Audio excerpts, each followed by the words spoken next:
Qschqql, everybody, let's go! Save our children. Save our children. This ain't a movement, this is real life. We all need to stand up and we need to fight. Fight for our children and fight for their life. We need to save. See, back in my day, we could play up on the sidewalk, ride our bikes around the block, even after dark. Draw a picture on the ground with some chalk, playing basketball to sundown and skateboarding on the asphalt. I got nephews dreaming about doing things that I did, They can't even go up to an ice cream truck without putting their life at risk. Damn. Last year, Human Trafficking Hotline identified over 22,000 trafficking victims and survivors last year. Of those, almost 15,000 were cases of sex trafficking. Use your voice. You can make a difference and save a life. Save our children. Tell me, do you know what day it is, Evie? November the 4th. Not anymore.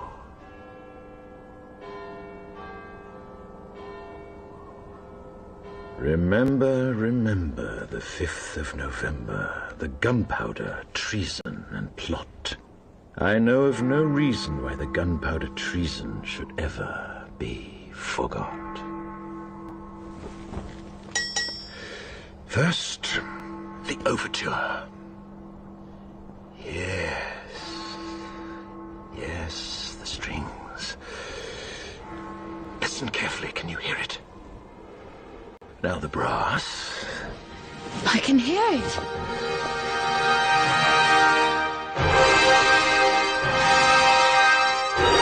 Look outside, Mummy. They're playing music.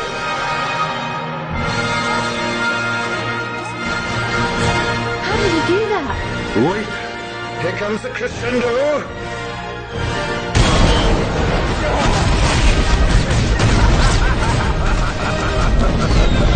How beautiful is it not?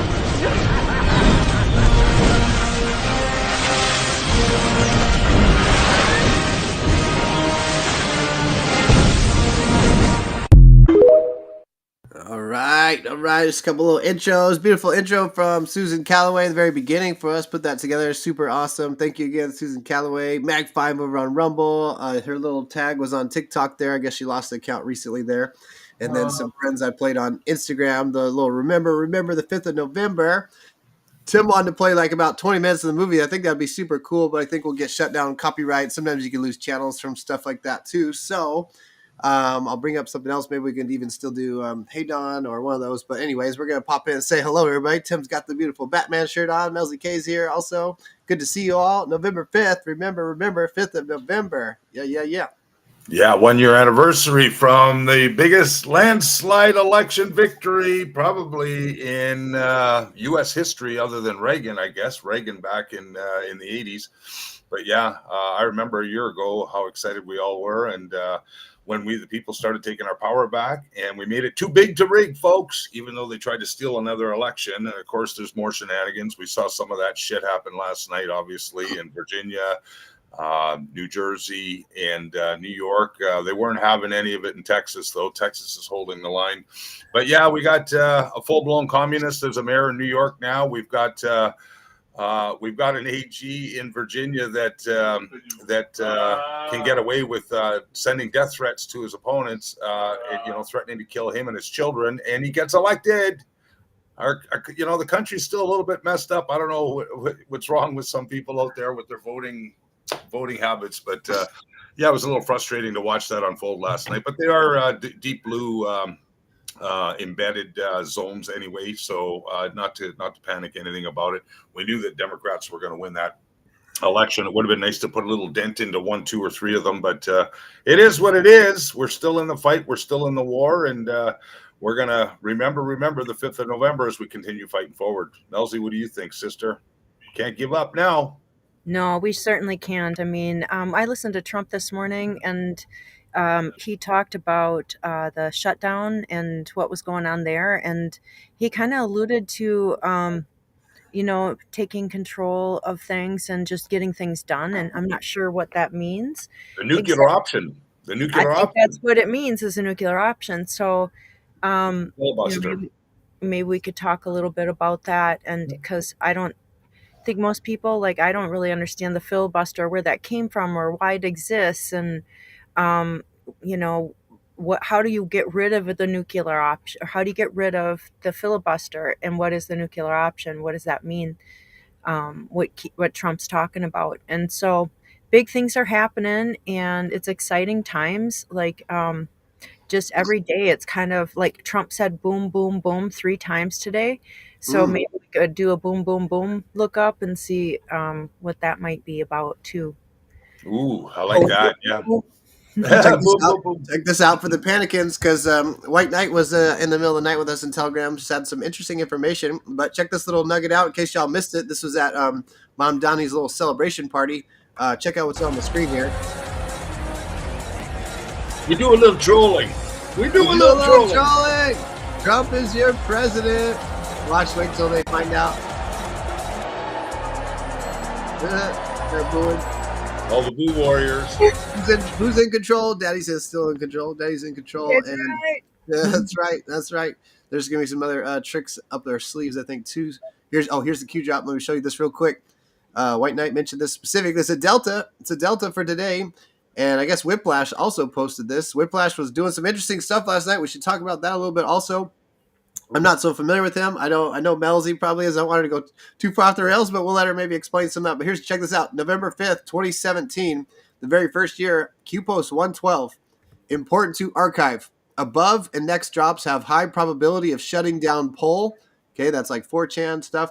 It is being safeguarded for these transmissions, but not 100% secure. They were baiting the enemy. We knew we'd go to 4chan, then 8chan, then we had 8kun on the background. Is owned and operated on the Department of Defense IP address. Kids, that's where the Q drops are now. Who owns poll? Great question. Well, the real poll now, 8kun, is owned by the Department of Defense. Excuse me. Why is this platform being used? What recent events almost occurred regarding poll? Not sure about that at that time, but again, maybe trying to get shut down. Why is this relevant? Stay alert in the main U.S. cities, D.C., sporting events, and other conservative gatherings. Repeat, stay alert in main U.S. cities, D.C., sporting events, and other conservative gatherings. Okay, that's twice in a row. I always say that's important. Maybe a double meaning. More false flags imminent. Elections Tuesday no longer matter at this stage. Snow White, Godfather 3. Above will have context as news unfolds. Summarize and paint the picture. Critical Q. So White Knight specifically drew attention to that. Says, kind of seems like we're at that point now, aren't we? So sounds like some big stuff's going to get exposed. Nobody did a decode on this, by the way, when Trump was on that aircraft carrier more recently. Maybe it was an aircraft carrier, but it was the thing with the missile. The people were saluting him again in the purple, the yellow, green. Do you guys remember the audits in Maricopa County? Each section was the colors, and we had that decode when Trump was originally on that aircraft carrier, saluting them, the guys in the different color. That was just a few days ago. So is something big going to get revealed about election fraud? I don't know. We'll have to see how this plays out.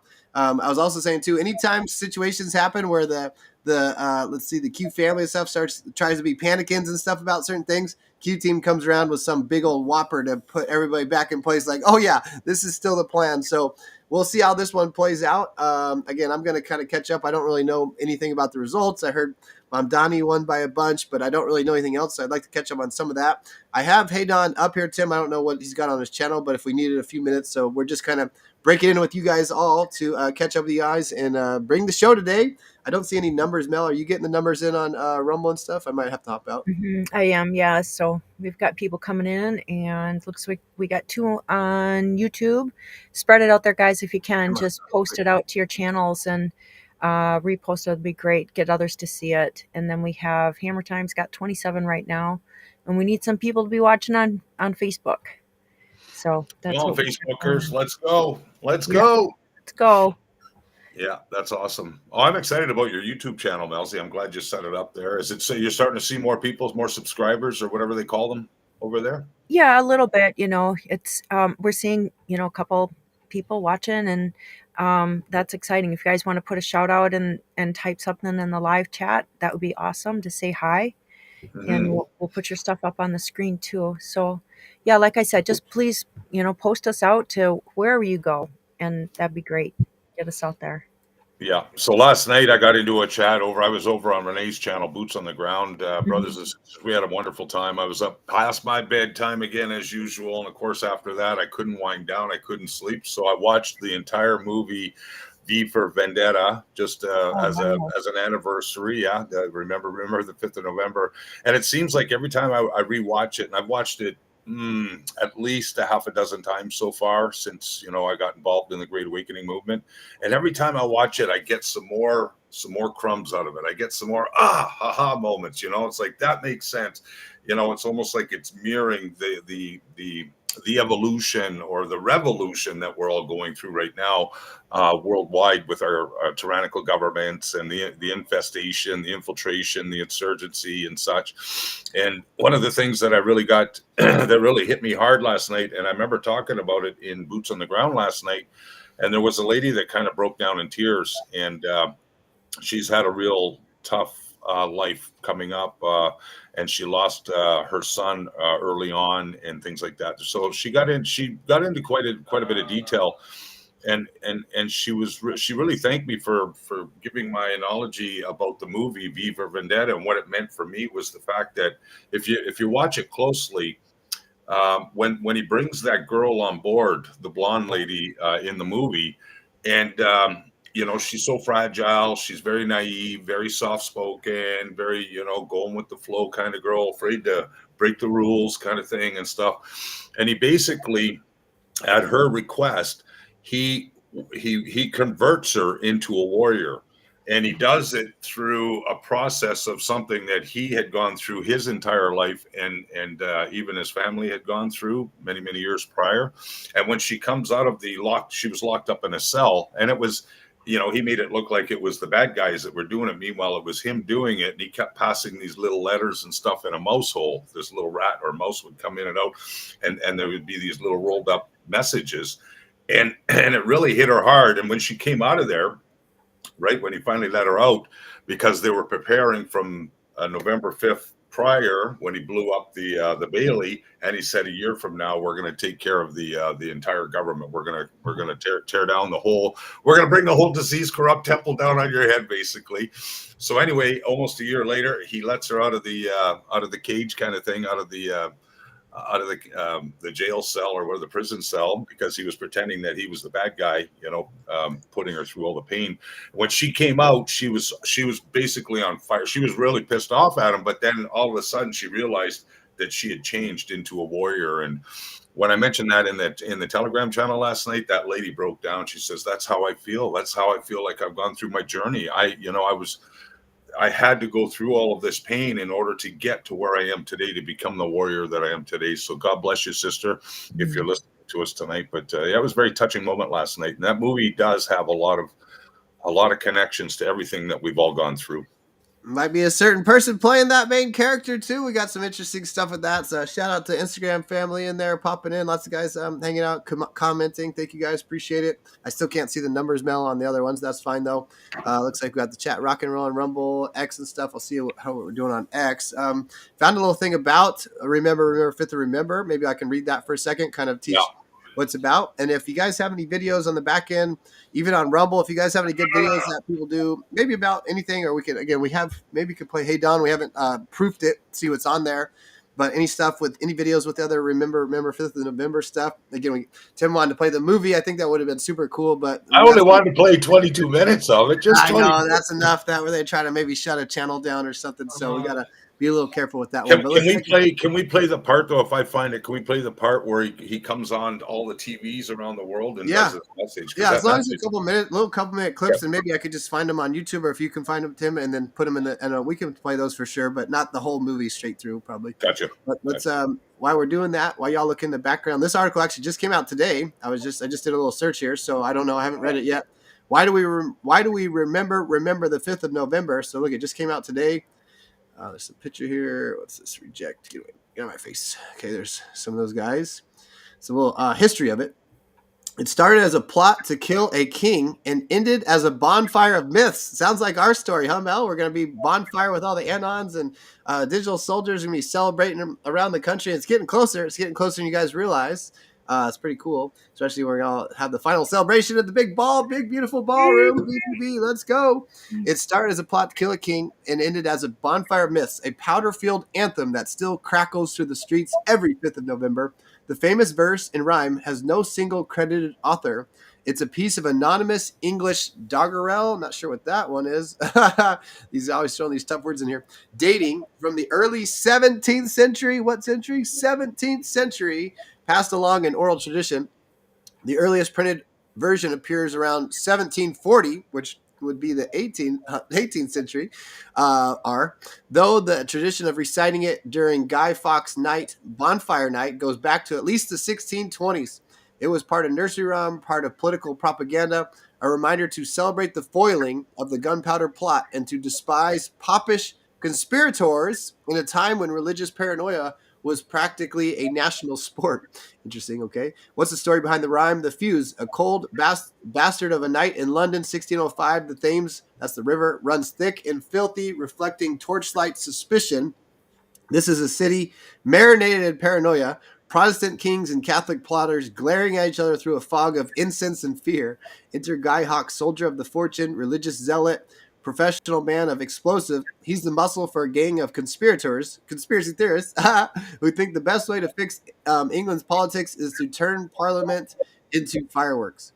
36 barrels of gunpowder sit in a cellar beneath Westminster, enough to send King James and his aristocratic cronies to meet God personally. It's elegant and simplicity, like the Fuse, changed the world. I think we're doing that metaphorically, of course, guys, right? We aren't violent, but it's getting close. But nothing stays secret for long in a country where every priest, prostitute, and pub owners got an informant's ear. A letter gets sent, a whispered warning to stay away from Parliament on the 5th. Within hours, royal guards are prowling the undercroft, lantern swaying like slow ghosts.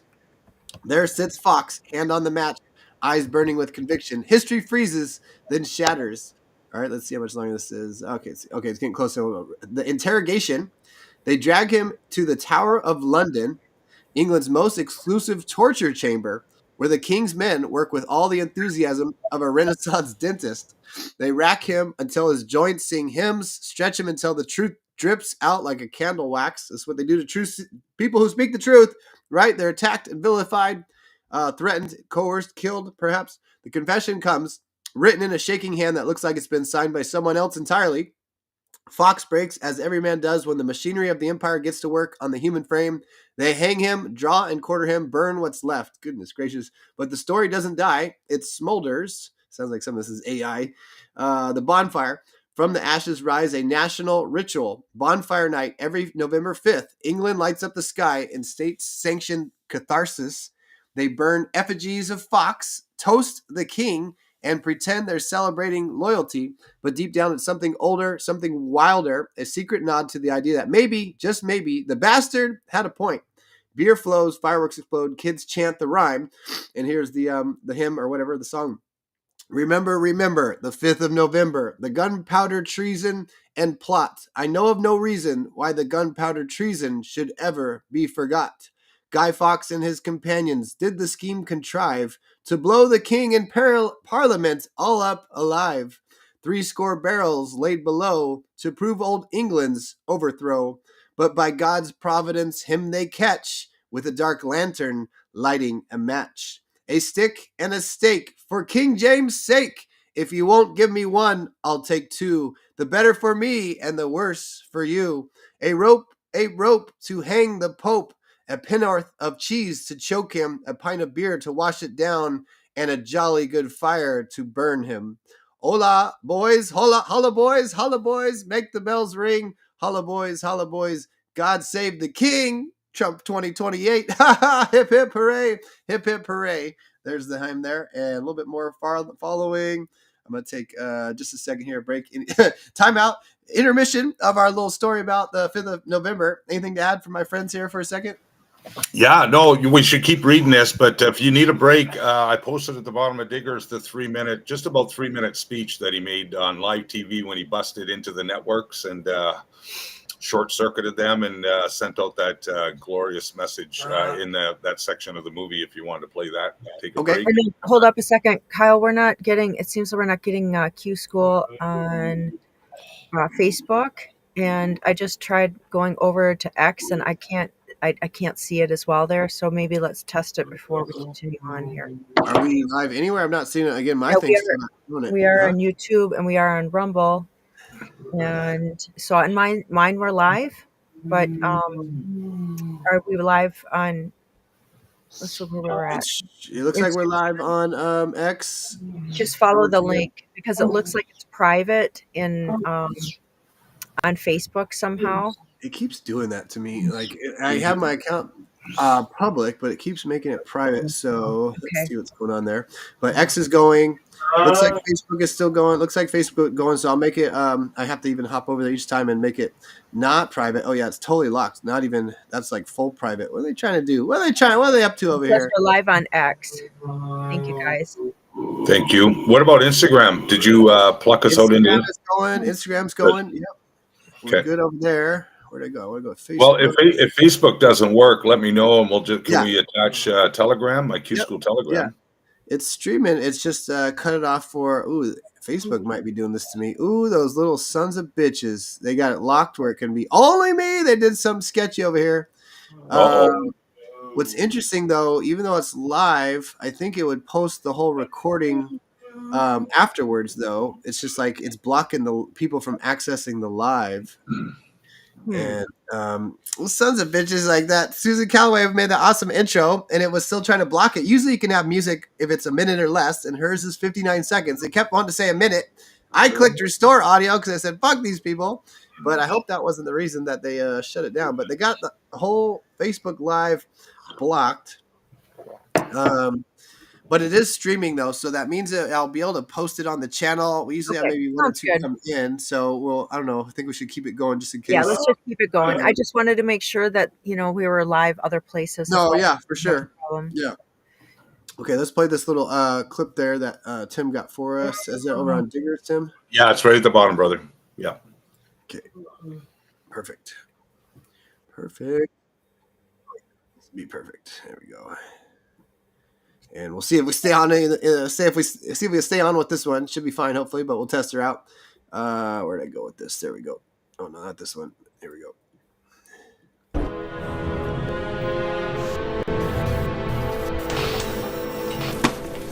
For God's sake, don't touch it. Dad, what's wrong with the telly?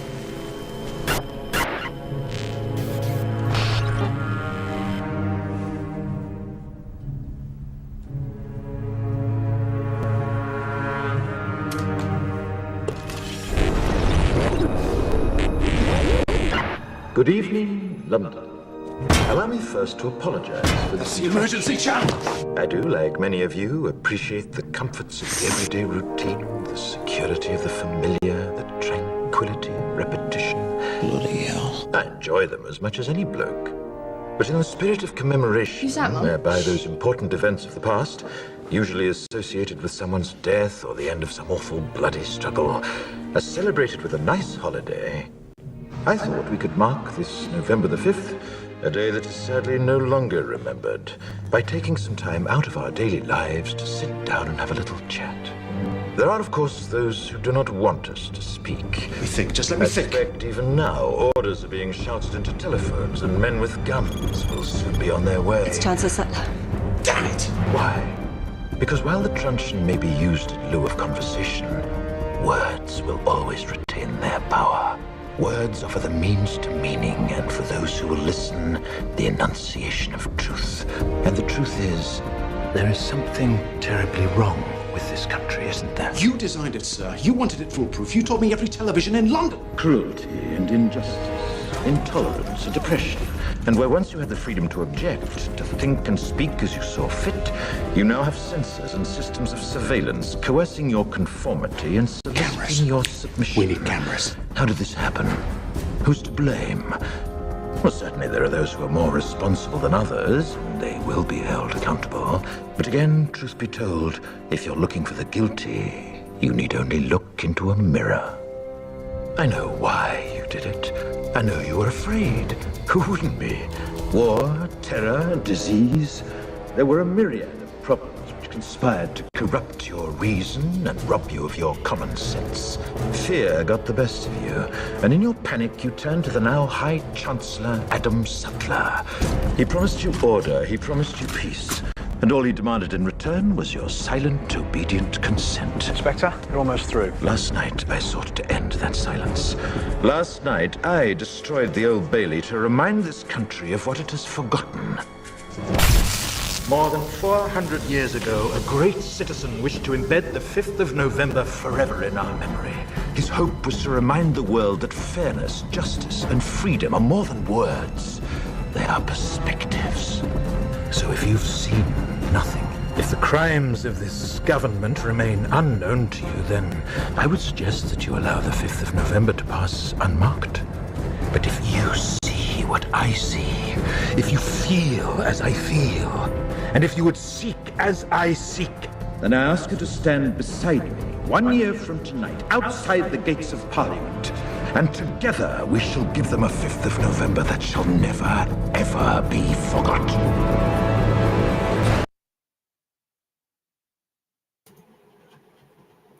Boom, boom, boom.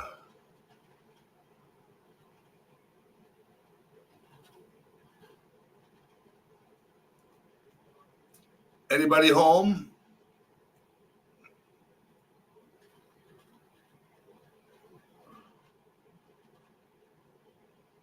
Uh-oh. Where'd everybody go?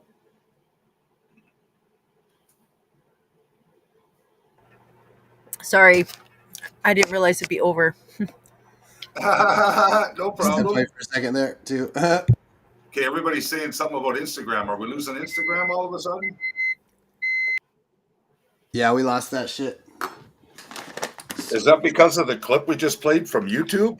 So, Yeah. so Instagram doesn't like YouTube videos. Interesting. Well, anything that's like a movie and shit. But that's still weak as fuck, man. Especially what they're doing with my Facebook right now. So let me restart this. I got 2 words for you, Instagram. Number one. You're number one in my number one. Yeah. All right, Better let's clean up see your here. act. Clean up your act. As we're done. Okay, so let's see that article. Let me restart this shit. So anyway, yes, he's going to go back to the article. Just a reminder, that today would be a great time if you have a couple extra hours, actually 2 hours, 12 minutes and 32 seconds worth of your time to rewatch that full episode. Watch the movie. I do have it available on my Qschqql channels if you want to pluck it out of there. It's hard to get the whole movie. They want you to pay for it and all that stuff. I'd say, F that. Just come over to Telegram, Qschqql, t.me/Qschqql, replace the O's with Q's, and scroll up just a couple of posts, and you'll find the entire movie there for your viewing purposes. You're muted, Mel. Thanks. Okay, I'm gonna update Instagram. Let's see, and I still can't see even what's streaming and whatnot too. So that kind of sucks. Also, Mel, I don't know if you can see it on when we go to. Brittany says now it's freezing here. I guess it's gonna be one of those days. What are you gonna do? What are you gonna do when you live in a shoe? There we go. All right, thanks guys for sticking with us through this. Yep. It must be Wednesday or something, huh? It is hump day, yeah. It's a big Delta day too, by the way. 52 Deltas. I think I was talking to Kyle just before we went live, and I don't recall another day that has more Deltas than November 5th. Remember the 5th of November. 52 Deltas, and we're not going to read them all, and a lot of them are long too, but a lot of them do talk about the Muslim Brotherhood, the infiltration. We witnessed that last night, folks. I mean, we're talking about infiltration, not invasion, right? And I've got a little clip too on Diggers, Kyle. You'd have to. I've got a couple of breaking things there, but I got one that says "Think Mirror," and it's a good projection of like what's going on in the UK, for example. And it's kind of interesting on a day like today, where we're recapping the movie V for Vendetta, which is obviously UK, London area based story. But look at the things that have been happening, especially over I would say the last maybe 2 years in the UK, 2 to 3 years. The infiltration over there, the invasion of the Muslim population. And unfortunately, a lot of them, just as we witnessed in New York last night, are taking power through their governments. And that's a pretty scary thing, because that's how they spread their tentacles throughout the government. And man, that's a major infestation. So I do have a video clip that breaks it down quite well. We have to be very careful in the United States of America because of what's happening too. The same thing is happening in the U.S. which has occurred in the U.K. So, the think mirror really stands out right now. So thank God we have the midterm elections coming up in just less than a year from now. So we, the people, can get out there and vote and take our power back, like in a very serious way, so that we can rewrite the ship here in the U.S. Right, Melzie? That's right. I think Yeah. that last night's, people are like, oh, discouraged, I think, from the results from last night. But I do believe that it's part of the plan, and it is important for us to get out there and vote. But this next part that's coming up is what is going to make or break our country, and it's hard to understand the importance of that. But that's what we're fighting for, and so I think us understand. I think you do such a good job, Tim, of helping us to understand that plan and how they're laying it out and kind of the game plan, right? Not that it's always going to go that way, but like when you're doing a business plan, you have kind of an outline of how it would go. And then, if something goes wrong, you work with that area, right? Especially with building too. If you're building something, maybe you can't do something and the code inspector comes in, he says, well, that works here, but not here. So you have to go back and look at the plan. But like with something like this, they have looked at every single facet of it, right? It's like we're watching a reveal, but at the same time, it's really, really happening. Certain things are. And part of that is to take out the cabal, right? But the other part is to awaken everybody. And we're a big piece of that. We're Oh, huge.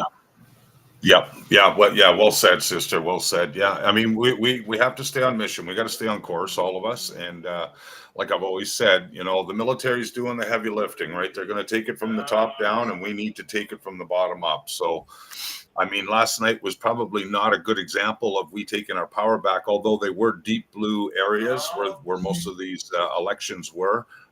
We did put a couple of dents into their armor, which is a fortunate thing, which is a good thing. But we didn't play our full game last night. There was no way in hell that all the patriots that we needed to get out and vote got out and voted yesterday, unfortunately. And it's not one of the it isn't a major election. That's the problem in the United States. Most people only go out for the big ones, right? Hopefully the midterms is the big landslide, the big red tsunami that we're waiting for and expecting.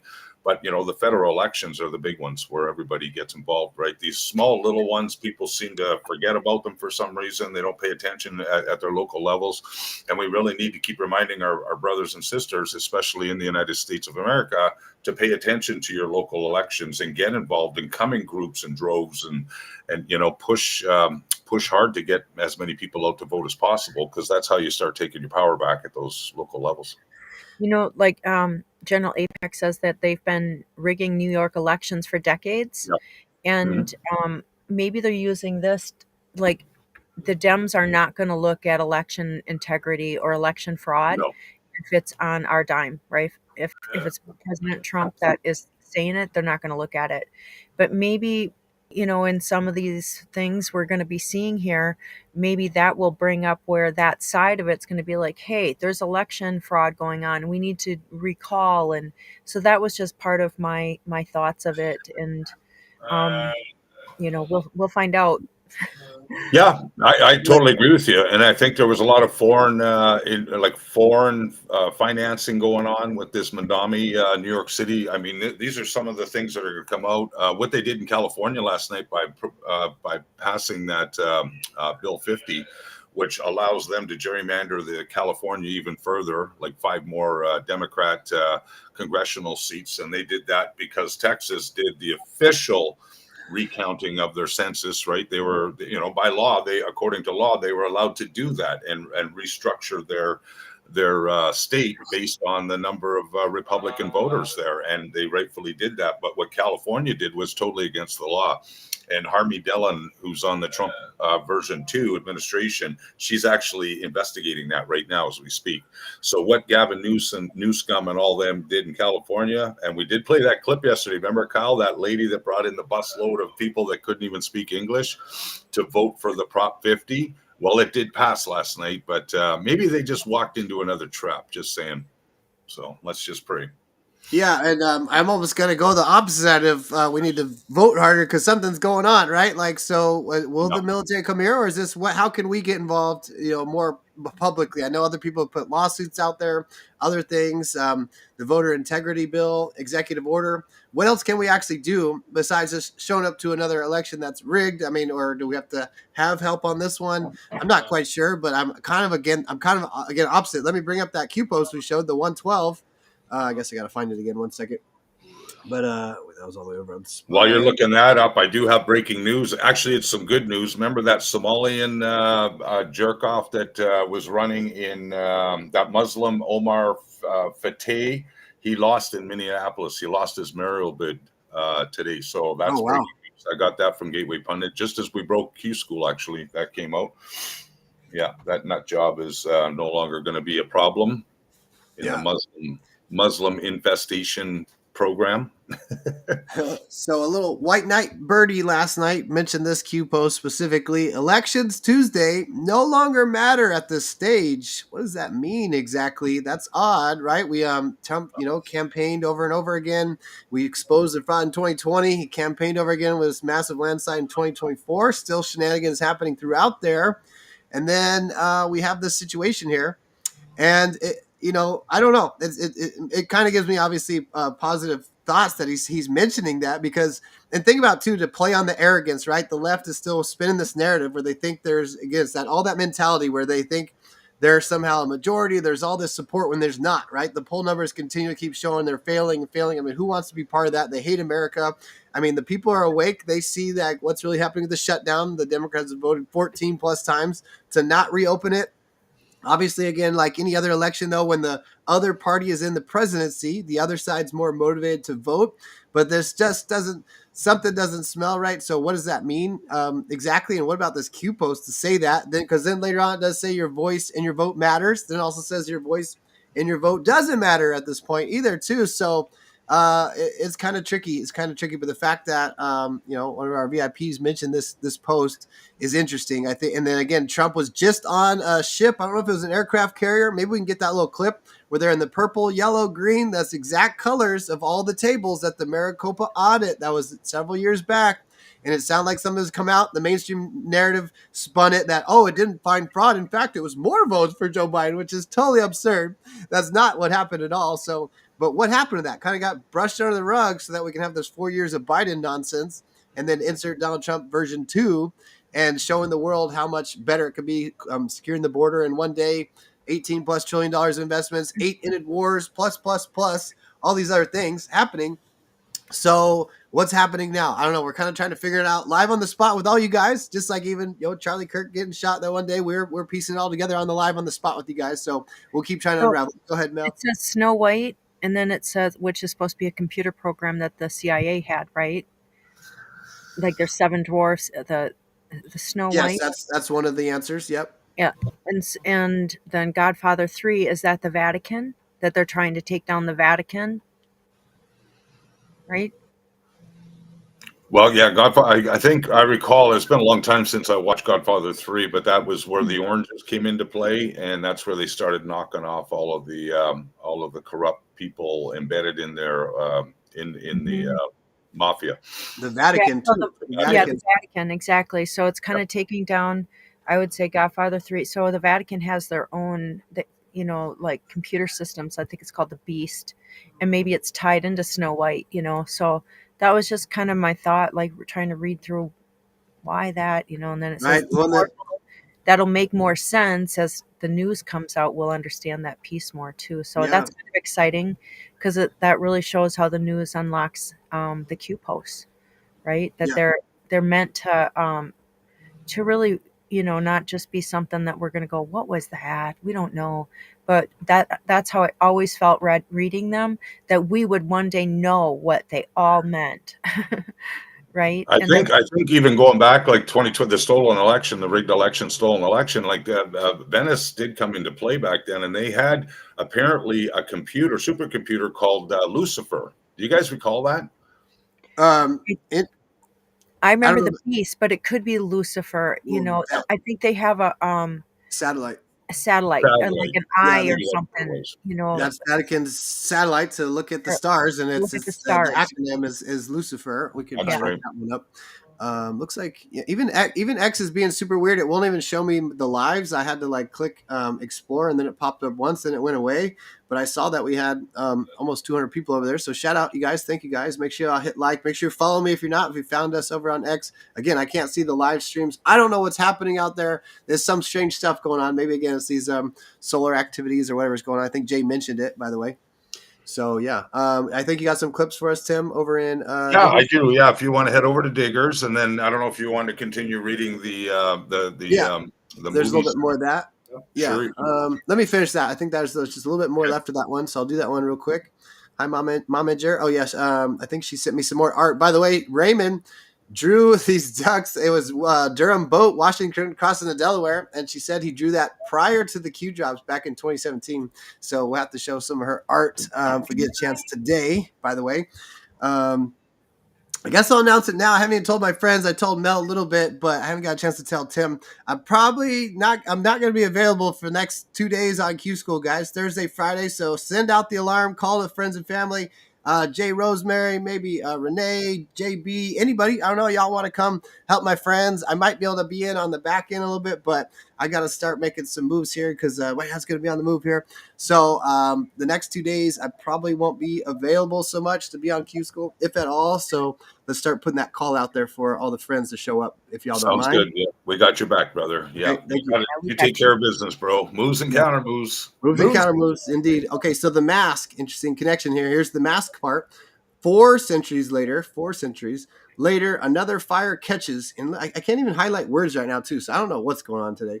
But 4 centuries later, another fire catches. Comic writer Alan Moore resurrects Guy Fawkes as V, a shadow. We should do the Alan. There's also that Q drop. Rook, our very own Rook, whose brother is sharing a little bit more information publicly, works for Lockheed Martin, I think it was, and his name's Alan. And there's that Q post about number 17. Welcome aboard, Alan.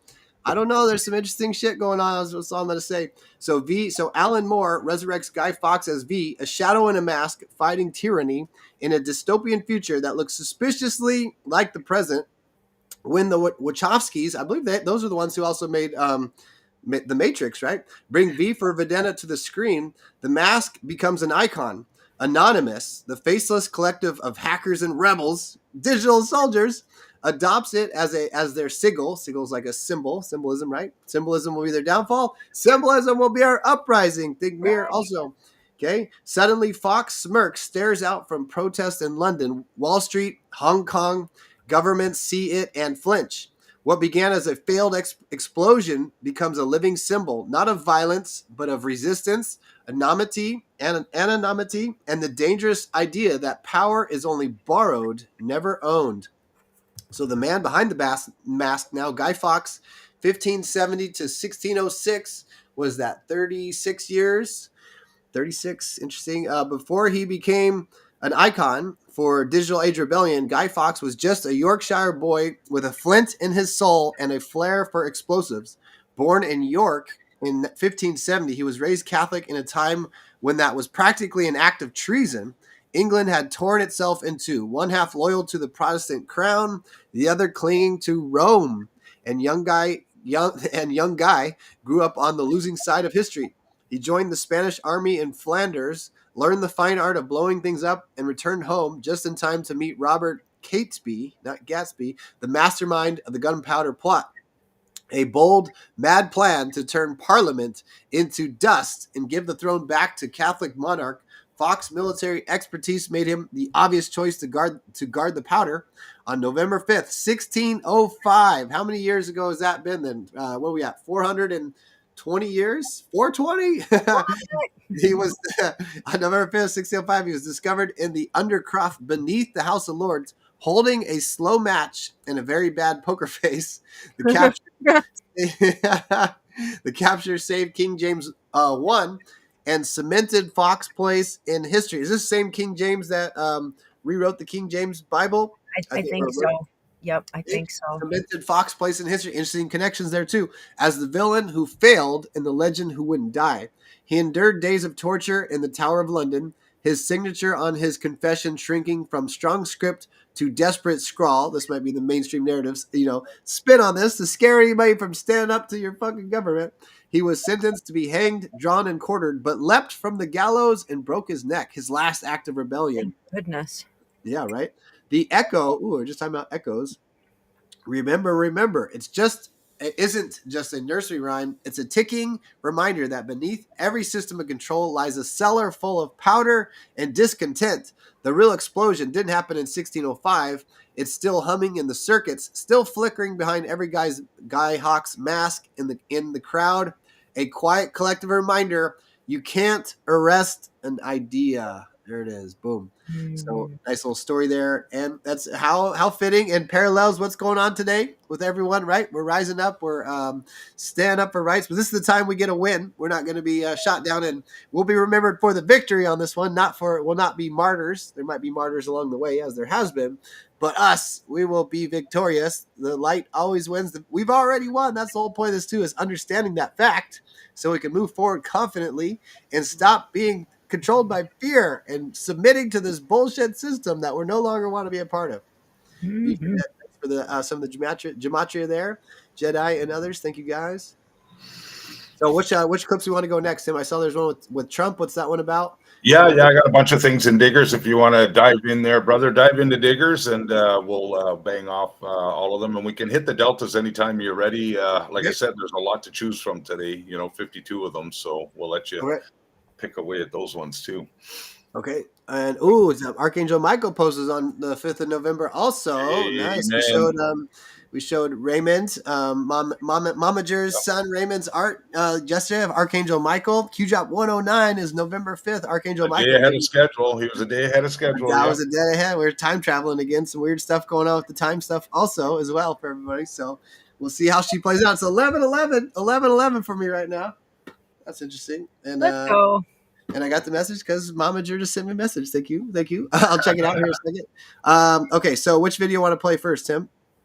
Whereabouts are you on Diggers? I would go. I think we could probably do the Steve Bannon gut check time. Maybe do a little Steve Bannon. And then you'll see Steve Bannon there. I slid that one in there. We'll listen to DJ T talk about the filibuster a little bit today too. Okay. And then I have the UK video one, which is part of the infiltration, right? Yeah, we'll play all that for sure. Let's play that right now. Here we go. A couple minutes of Bannon. In the year of our Lord 2025, a year ago at this time, we were all on pins and needles. We had high confidence that if we executed, we would win the greatest comeback in American political history. And that happened. A sweeping victory that we found out about, 10 or 11 o'clock at night. We keep this photo right here in the war room. About the very moment, a photo taken at the Willard Hotel on that balcony we used to cover all the big events in Washington, D.C. The very moment of victory, 1 year ago. So today we have a different set of issues. Mondami, and that's why I wanted to play that, and Van Jones got it right. He understood. The mask came off last night. That's not a TikTok video. He's not skipping down the aisle. Did he say the mask came off last night? Talking about how they're going to government-run stores or, free buses or patting everybody on the head and doing his little dance moves. Kyle, did you hear that? Last night in all its glory, up in your grill, and particularly up in the president's grill. So what's the response going to be? Last night is a lesson that the old Republican Party, the husk of the Republican Party, is a stiff. It's a loser. You saw that in the Commonwealth of Virginia. You have never-Trumpers. You have Youngkin. You have the gubernatorial candidate, disaster, never-Trumper. Somebody that he weaponized to attack Trump years ago, and part of that whole DeSantis move away from Trump. It's now time to double and triple down. We're going to get into that. I want to thank Sheila Matthews for Able Child, one of the actually smart strategists. She reminded me of one of my favorite quotes from Sun Tzu in The Art of War. Listen to this, if you guys. know the enemy and know yourself, you need not fear the results of 100 battles. If you know neither the enemy nor yourself, you will succumb in every battle. So it's gut check time. You're Didn't the we tip read that of the tip of the yesterday? spirit. We sure Do you did. know We read that thyself? exact thing. Wow. Did you hear Does what he God's said about will the mask? channel through you, run through you? No, I stepped away. Are we going to gotta roll go over take it now? back. Oh my Go back, gosh. They go won New back, Jersey. They won not to Virginia. the They won New beginning. York City. Oh, yeah, I was And part of that screaming. whole Like, did you hear DeSantis that, Kyle? move Keep away going back. from Trump. The mask came off It's now last time night. to double and triple down. We're going to get into that. I want to thank Sheila Matthews Back or no? Keep going back. for Able Child. Go back about to the 1/3 mark. Of 1/3. government-run stores, or free buses, or patting everybody on the head and doing his little dance moves. You saw it last night in all its glory, up in your grill, and particularly up in the president's grill. So what's the response going to be? Last night is a lesson that the old Republican Party, the husk of the Republican Party, is a stiff. It's a loser. You saw that in the Commonwealth of Virginia. You have never Trumpers. You have Youngkin. You have the gubernatorial candidate, disaster, never Trumper. Somebody that he weaponized to attack Trump years ago, and part of that whole DeSantis move I think you away got to go from back further, Trump. Kyle. I'll let it It's play now and then I'll time to find double out. and triple down. We're going to get into that. I want to thank Sheila Matthews for Able Child, one of the This is so cool. actually We read this smart yesterday, strategists. word for word, She guys. reminded me of one of my favorite word. quotes from Sun Tzu in The Art of War. If you know the enemy and know yourself, you need not fear the results of 100 battles. If you know neither the enemy nor yourself, you will succumb in every battle. So it's gut check time. You're the tip of the spirit. Do you know Tip of the thyself? spear. Where did we hear that before? Does God's will channel through you, run through you? Are we going to roll over now? Oh my gosh, they won New Jersey, they won Virginia, they won New York City. They blew us out in California. It's gut check time in the war room. 1 year anniversary of the greatest political comeback in America. 1 year anniversary. They're trying to stifle that excitement. Let's see if we get that mask part here. Yeah, yeah. Victory that we found out about, I don't know, 10, 11 o'clock at night. We keep this photo right here in the war room about the very moment, a photo taken at the Willard Hotel on that balcony we used to cover all the big events in Washington, D.C., the very moment of victory 1 year ago. So today we have a different set of issues. Mondami, and that's why I wanted to play that, and Van Jones got it right. He understood. The mask came off last night.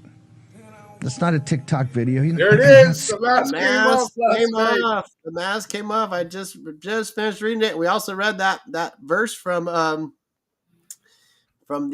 Art of War, and actually Boyd was mentioning that in Instagram. I saw that over there talking about read the Art of War so you know what's going on here. Let's see.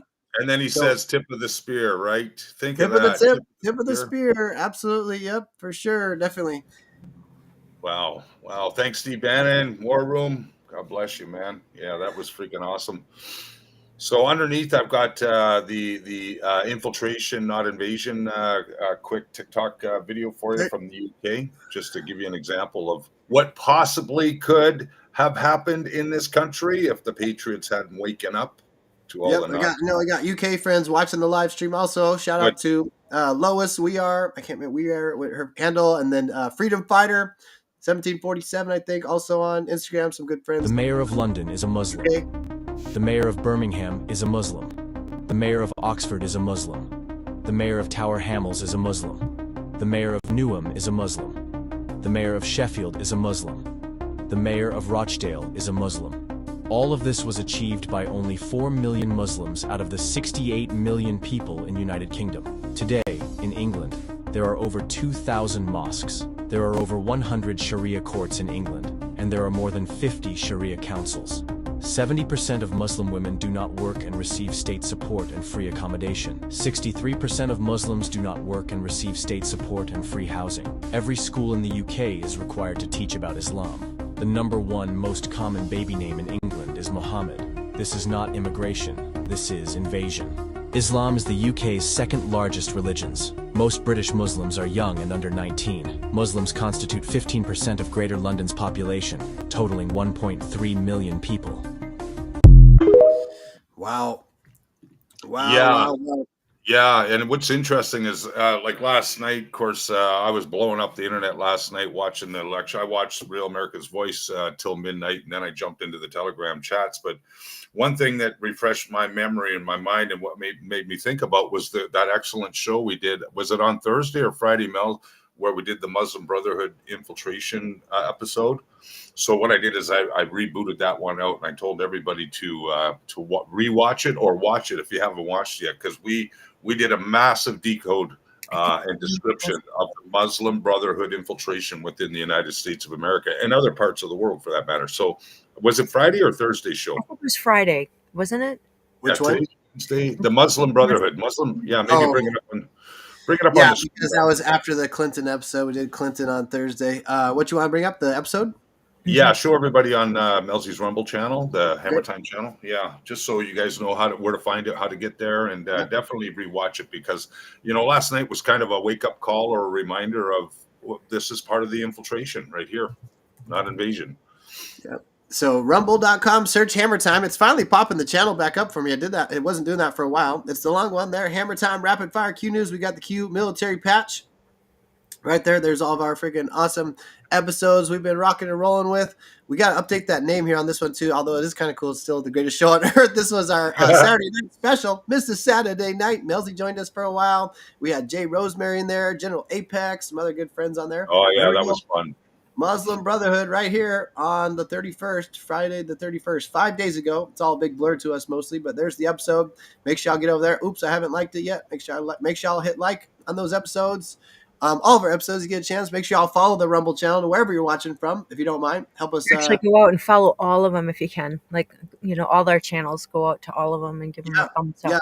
Yeah, YouTube. We're on YouTube with Qschqql. All Q. Some people said they couldn't search it very much. Let me do that on the other side here. Anyways, let's go. I'll just bring up the YouTube. Search in there, Qschqql.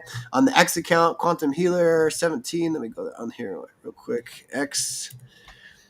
And Melzie, make sure y'all follow MelzieKaye. Jay Rosemary over there, he's got a crazy name on. I've got to try to figure out what it is here.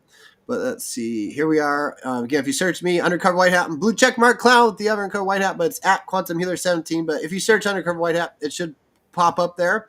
So thank you guys for following. I love that picture of you there, by the way. Yeah, that's a cool picture. Yeah, I got thank you, Tim. Appreciate it. And then this is super cool. You're cut off I wish I could put us both on there, but I want to make sure I have the We Are Q in there. Tim's right there. You got the Trump hat. You got my Trump hat in there. Yeah, you're in there. Yeah, so I just want to show you got cut. But that's on the 17th. And look at the timestamp, 1:49. So 1 and 4 is a 5. So 5955. I just found out the address for J Bear in Alaska, where Trump met Putin at. J Bear, Alaska. Let me look it up right now. Show it, the proof in the pudding. Where to go? It came up on the when I was trying to put the location on one of the social media posts. The address was 5955. So, anyways, I can't find it around the spot there. But one of the addresses for J Bear is 5955. So 1 and 4 is 5. 5955. Got the old 6-7 in there too for the kids. And then it was on the 17th, no less, that we did this episode. Also, We Are Q. So I got that as the cover photo. Tim also is in the Superman shirt that day also. So thank you guys. And thank you, Tim. Appreciate that, brother. Now, let me jump over to YouTube to do the search. Somebody was saying I want to see Melzie's YouTube channel. I haven't seen it yet. Yeah, bring that one up. Yeah, it is popping up for us on this one. Let's see. So over on YouTube, what did I do? Right channel here. So I searched Qschqql and it did pop up. Looks like it is popping up. Somebody said they couldn't find it. So remember, make sure you put all Q's in there for instead of the O's. If you don't put the O's in there, something else might pop up. But it looks like our episode's in there. There's Tim and I with the Avengers. That one was 5 months ago. That was May. That must have been one of our Saturday night specials. Probably the second Saturday night special. Kind of a cool image they got for us there. We're both in the Avengers shirt. Another one bites the dust. They got other Qschqls on there too. So we've been streaming over onto YouTube. So make sure you hop on over there and follow Mel's channel. Looks like it's growing. It's growing, and we're streaming live there, as you can Oh, it see. looks good. That looks good, Yeah. Melzie. Good job on Looks that good one. for sure.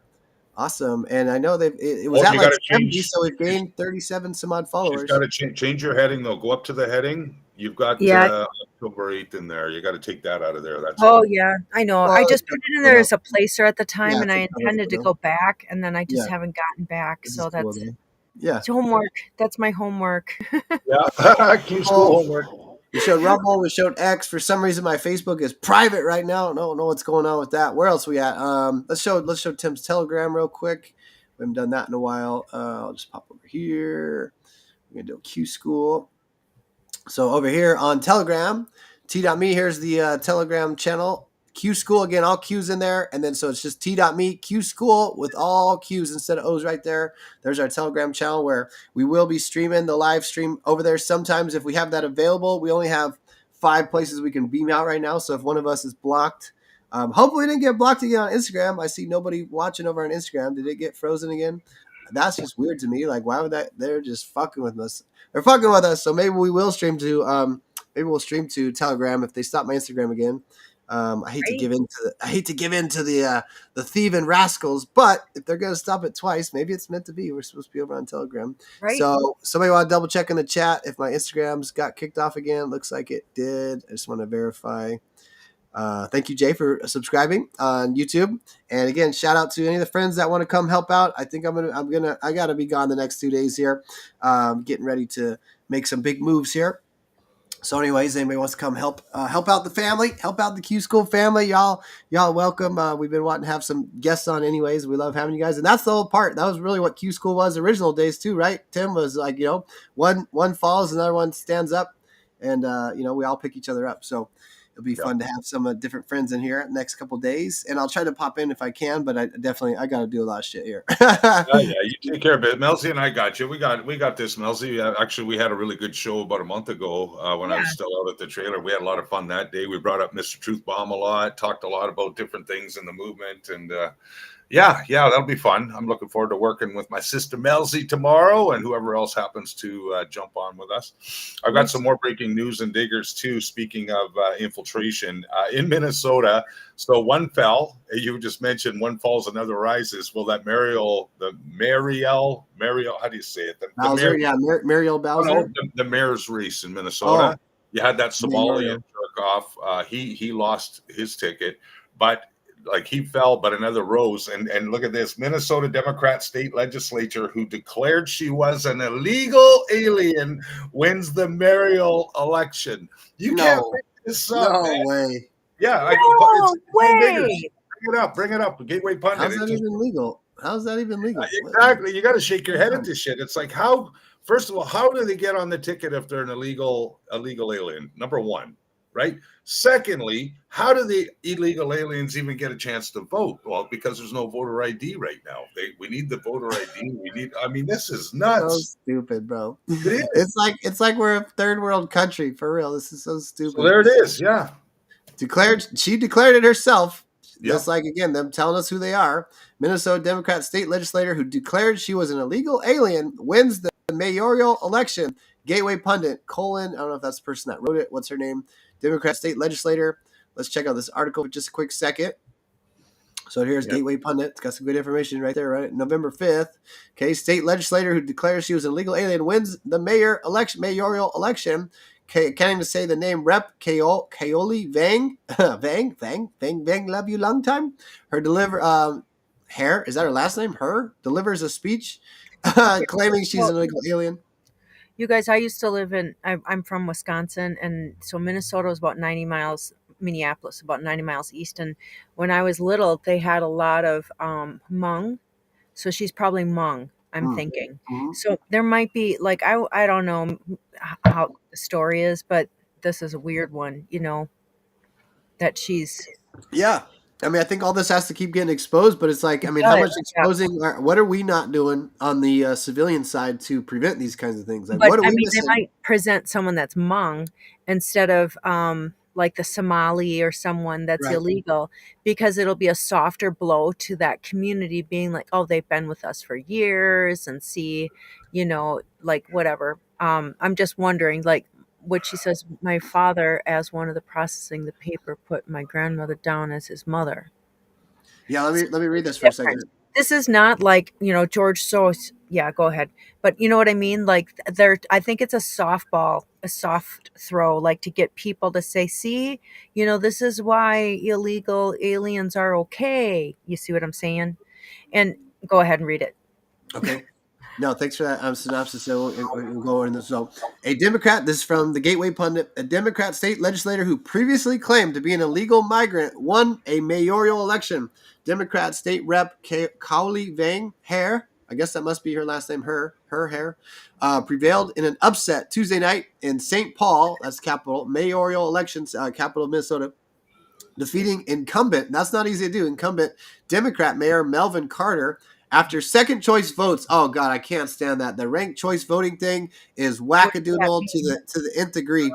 This ranked choice voting shit I saw in 2020 in Alaska, and I can just straight up tell you this is more ways for them to scam. For one, they don't have to even usually list their party because nobody fucking likes the Democrat Party anymore. They didn't want to put that name in their title because people see Democrats say, ugh, not voting for that. So that gets kicked out. But then they do this ranked choice voting that nobody understands. Talking about, and then again, they program that in the left's minds. Get rid of electoral college. Do ranked choice voting. It works better. It's like, dude, if people can't even, if people are stupid, right? A person, it can be smart, but people in general are stupid, and the elections can be confusing. This makes it 10 times more confusing because I haven't voted very often, I guess one time, but I was trying to understand this and I couldn't understand it, Mel. Maybe we can even look up how ranked choice voting works because it's so stupid. Even when you just try to read it, it doesn't even make sense to you. So after the second choice votes got cast, so who had the most first choice votes? Maybe not even her. And that's how crazy this thing is. It's like a weighted thing. It's stupid as shit, bro. Okay, the city uses ranked choice voting in local elections. Again, this also gives more power if there are two Democrats running together. They're not going to pull from each other. They can still wait each other out where make sure that one of them wins as opposed to the third party, which I guess that could be somewhat of a benefit. I don't know. It doesn't make any sense. Let's see. She is the first woman, and there you go. I think you're right, Mel Mung, elected in the city's history. Official election results showed her edging Carter by 3 points. 48% to 45%. Back in June, Vang Hare claimed she was an illegal alien on the Minnesota House floor. My father, here's her quote from her, my father, as the one processing the paperwork, put my grandmother down as his mother, and so I'm illegal in this country. My parents are illegal here in this country. Democrat state rep, this lady said. Vang Hare made the remarks during a hearing on a bill to modify Minnesota care coverage eligibility to include illegal immigrants. Imagine that. Somebody's an illegal immigrant is going to look out for illegal immigrants and not citizens of the county they're actually representing. Truly fucking mind-blowing. All right, let's see this picture. That's bold. Let's see what it'll probably take us to X here. See if she says it right here. Breaking. Okay, there it is. Dustin Grage on the video. Let's take a look. My grandmother down because his mother had died. My father, as the one processing the paperwork, put my grandmother down as his mother. And so I am illegal in this country. My parents are illegal here in this country. There you go. Straight from the horse's mouth. We're not making it up. They're telling you who they are. So I don't know what the F that means, but there's that. So where else was I going with this? Let me go back to the article for a second. Anything to add, friends, on that so far? Oh, just that it's crazy town, man. It really is. Crazy town, indeed. St. Paul, Minnesota. I mean, maybe that everybody drank too much fucking fluoride water. Yeah, for sure. She grew up in Wisconsin, so this is different than George Soros funding people to come. But I think it's because they're trying to see to show the public see illegal aliens have a right here. They've been here the whole time. And, if that's the case, then she should make her paperwork right and become American. Right. Good point. Yeah. You know, my ex-husband is from Germany, and he just became an American citizen. So he's lived here 20 years, and he decided that he wanted to become an American citizen. So there's right ways to go about it. You know, like when we came over from Germany, we had to go and get a visa for him and have a sponsor, and he had to have work. It wasn't just that he got to come over just because he was married to me. We had to have, you know, proof of a certain amount of money in the bank, and then we had to have a sponsor here and a job. So, you know, I think that is the way to do it too, because they did a check on him to see, well, do we want this guy in here or not? You know, and that's what I think is important. You said, Kyle, that gumball thing, and that makes so much sense. There are good people that live in other countries, right? Like, why would they want to leave their country and come here to build up this country? Why wouldn't they want to stay in their country and build it up? And that's why I think that, you know, I understand that the cabal has made it an unlevel playing field everywhere, but Trump tells us we're going to make it a level playing field, right? So if it's a level playing field, people will want to go back to their homes and build them up, is my belief, you know, and make their countries great again, you know, because the cabal went in and ruined every place on the face of the earth. And so it's up to us. And who loves our countries more than we, right? You know, we love our countries because we have a vested interest in it. And that's what makes us all patriots, really, of our own countries. It's not that you have to be a patriot to the United States, but that, you know, being, you know, there's things that are about everybody's country that are unique and beautiful, and the people have cultures and food and expression, and we don't want to lose that either. You know, that's my Yeah. thoughts on it. And the only thing that gets in the way of we the people enjoying our lives and our freedoms is these corrupt installed governments. I mean, that's ultimately that's all it is, Melzie.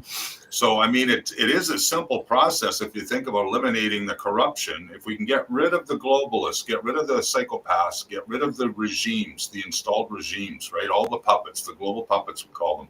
Once that is all cleared out, then that brings the more power back to we the people to take over and form our own governments. Like we are supposed to be ruling our own lands, govern, you know, we have to watch our government, make sure they stay in line and they follow what we the people want. That's what the true sense of the original constitution is anyway.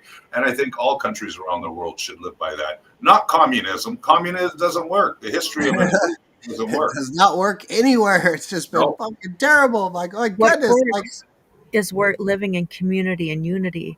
And really, mankind has never been given that opportunity except for maybe in the indigenous populations, right? So we got a big task on our hands, you know, self-organizing government. You know, what does that look like? How do we make it so that we're not, you know, regulating the heck out of things too in the future? Like they just passed something in my town and it's driving everybody nuts where we have to use paper bags instead of plastic. And, you know, I know that people are like, well, you know, you want to recycle. Well, you're cutting down more trees. And if we want to recycle, why wouldn't we use like, you know, something that would be good, like hemp plastic or something that's renewable? But, and those are decisions that we can come up with, but it should never be a law that you have to use something. In my opinion, that takes away our right. And so those are the things that we get to look at. I think that's why we need to step up into those positions, because who knows this better? Who's been there daily listening to this stuff and listening to Donald Trump every time he speaks? It's us, guys. You know, we're the ones that have been out there doing it, the patriots. Speaking of Trump, I do have a couple of clips, Kyle. When you're ready, you got to scroll up a little ways in Diggers. But I did pull from this morning. He was talking this morning at a breakfast with all the senators. He had all the GOP senators over at the White House having a beautiful little breakfast, and he poked a couple of holes and he talked about the filibuster and things like that. So pretty interesting words from the boss. And he was cacking around, joking around with them and stuff. So, you know, just nonchalantly, obviously patriots are in control. That's what I got from it. yeah, and then also again that at Mom Donnie's little celebration thing, all of a sudden it pops up that Trump is your president. Those aren't accidents. Again, those are the little nods the white hats do for us as well to not let everybody be panicking and stuff. So let's see. And he posted, don't forget, last night he posted right after Mondami called out Trump last night live out of New York in his closing speech there. Trump posted late last night before midnight. He says, and now it begins. And now it begins. And now it begins. So I was gonna tell Tim to stream the Telegram, but we didn't get in there. So actually I'm going third time's a charm on Instagram. So I just popped on Instagram for the third time here. We'll see how she plays. And no idea what shut down the second time. I also got this information about ranked choice voting. Let me go to that real quick so we can just share this for a second. I went to the Ballotpedia. There's some Associated Press article. There was a Time Magazine one. I don't want. Well, let's see. Right, this is right from ballotpedia.org where we told you to check out the voting races stuff. So ranked choice voting. Let's see how they explain it. Maybe we'll jump to a mainstream article, see what their spin is. I'll tell you what, though, this is super confusing. Makes no sense to me. I'm a pretty smart cat, and I can't figure this shit out. So, again, your general average person isn't going to have any effing clue about what's actually going on in regards to that shit. You know what I mean? So let's see how Ballotpedia explains it anyways. So a ranked choice voting system, RCV, is an electoral system in which voters rank candidates by preference on their ballots. There are multiple forms of ranked choice voting. There's more confusion. That's not all the same across the board, I guess. This page focuses on the most commonly used form of ranked choice voting, sometimes called instant runoff voting, IRV, and provides some supplemental information on other forms of this electoral system. Again, if you have to have all these acronyms, it's probably pretty complicated already. In instant runoff voting, if a candidate wins a majority of first preference votes, and think about how complicated that is too, guys. You can vote for more than one person. Again, it's already more complicated. Instead of having multiple candidates, this is the guy I want, or gal, this is what my vote, and it's done. You're going to vote for multiple people, and you're going to rank your choicing of it. If that already makes it more complicated, give somebody 3 options, and they'll be confused for a minute on anything. Give them 5 options, and you got to pick the best of 3. They're going to lose their fucking mind, or they'll leave it blank. So how much does that lend itself to fraud also, right? Because it even says if you don't like such and such, don't vote for them. So I think you can vote like 3 choices, but if you want, you would just like, if you're a Democrat, you only put 1 and 2 on there, right? But if, let's say, the Republican Party only puts 1 Republican, these fucking voting machines that can print, as we've shown before, thank you, Professor Clements, might actually put an extra bubble on second and third choice for the Democrats, right? I don't even fucking know how that works. Let's see what they say here. In instant runoff voting, if a candidate wins a majority of first preference votes, he or she is declared the winner. Okay, so that right off the bat, you have to have more than 50% of first choice votes. Now think how contentious these races are, and we just saw that on the other the one where they said the lady the Vang Hang Hong, the Hmong lady, 48% to 45%. So there you go. Right off the bat, once if you don't get more than 50% of the first choice votes, it goes to the next fucking thing. So let's just keep trying to read and understand this. All right. He or she is declared the winner if you get more than 50% of first preference votes. Okay. If no candidate wins a majority of the first preference votes, the candidate with the fewest first preference votes is eliminated. So right there again too, let's say the Democrats, balance it out. Let's say they got 2 Democrat people running, and I'm pretty sure again some of these ranked choice voting, they don't even list the fucking party on there, which again, because nobody wants to vote Democrat, but let's say both the Democrats get all their votes from their people 1 and 1, but nobody gets the 50%. But for whatever reason, the Republican Party person had just below both of their numbers of the percent of first ranked choice voting, they get thrown out. And immediately now it's down to only the 2 Democrat Party people. Okay, so let's see here. So the fewest first person votes is eliminated. It just says fewest first person. Does that mean like the 5th, fewest, or is it the 3rd fewest? How does that work? Ballots that ranked a failed candidate as their first or highest choice, depending on the round, are then reevaluated and counted as first preference ballots for the next highest ranked candidate in that round. I don't even understand what that fucking means right now. Okay, a new tally is conducted to determine whether any candidate has won a majority of ballots. The process is repeated until a candidate wins an outright majority. Elements of this process, such as the number of candidates eliminated in each round, may vary by jurisdiction, just to add more confusion to this dumbass shit. As of November 2025, 8 dumbass states have laws authorizing or requiring the use of ranked choice voting for certain elections, while 17 states had laws prohibiting restricting the use of RCV. If that isn't confirmation, we shouldn't have this dumbass shit. I don't know what is, but 17 states prohibit that shit by law. Okay, there you go. Here we go. I guess we could play this video about it too. No, there are numbers. There are a number of terms related to and sometimes used synonymously with ranked choice voting. Okay, yada yada. That's kind of the terminology stuff. Let's see this video. Let's see if it makes it any more make sense.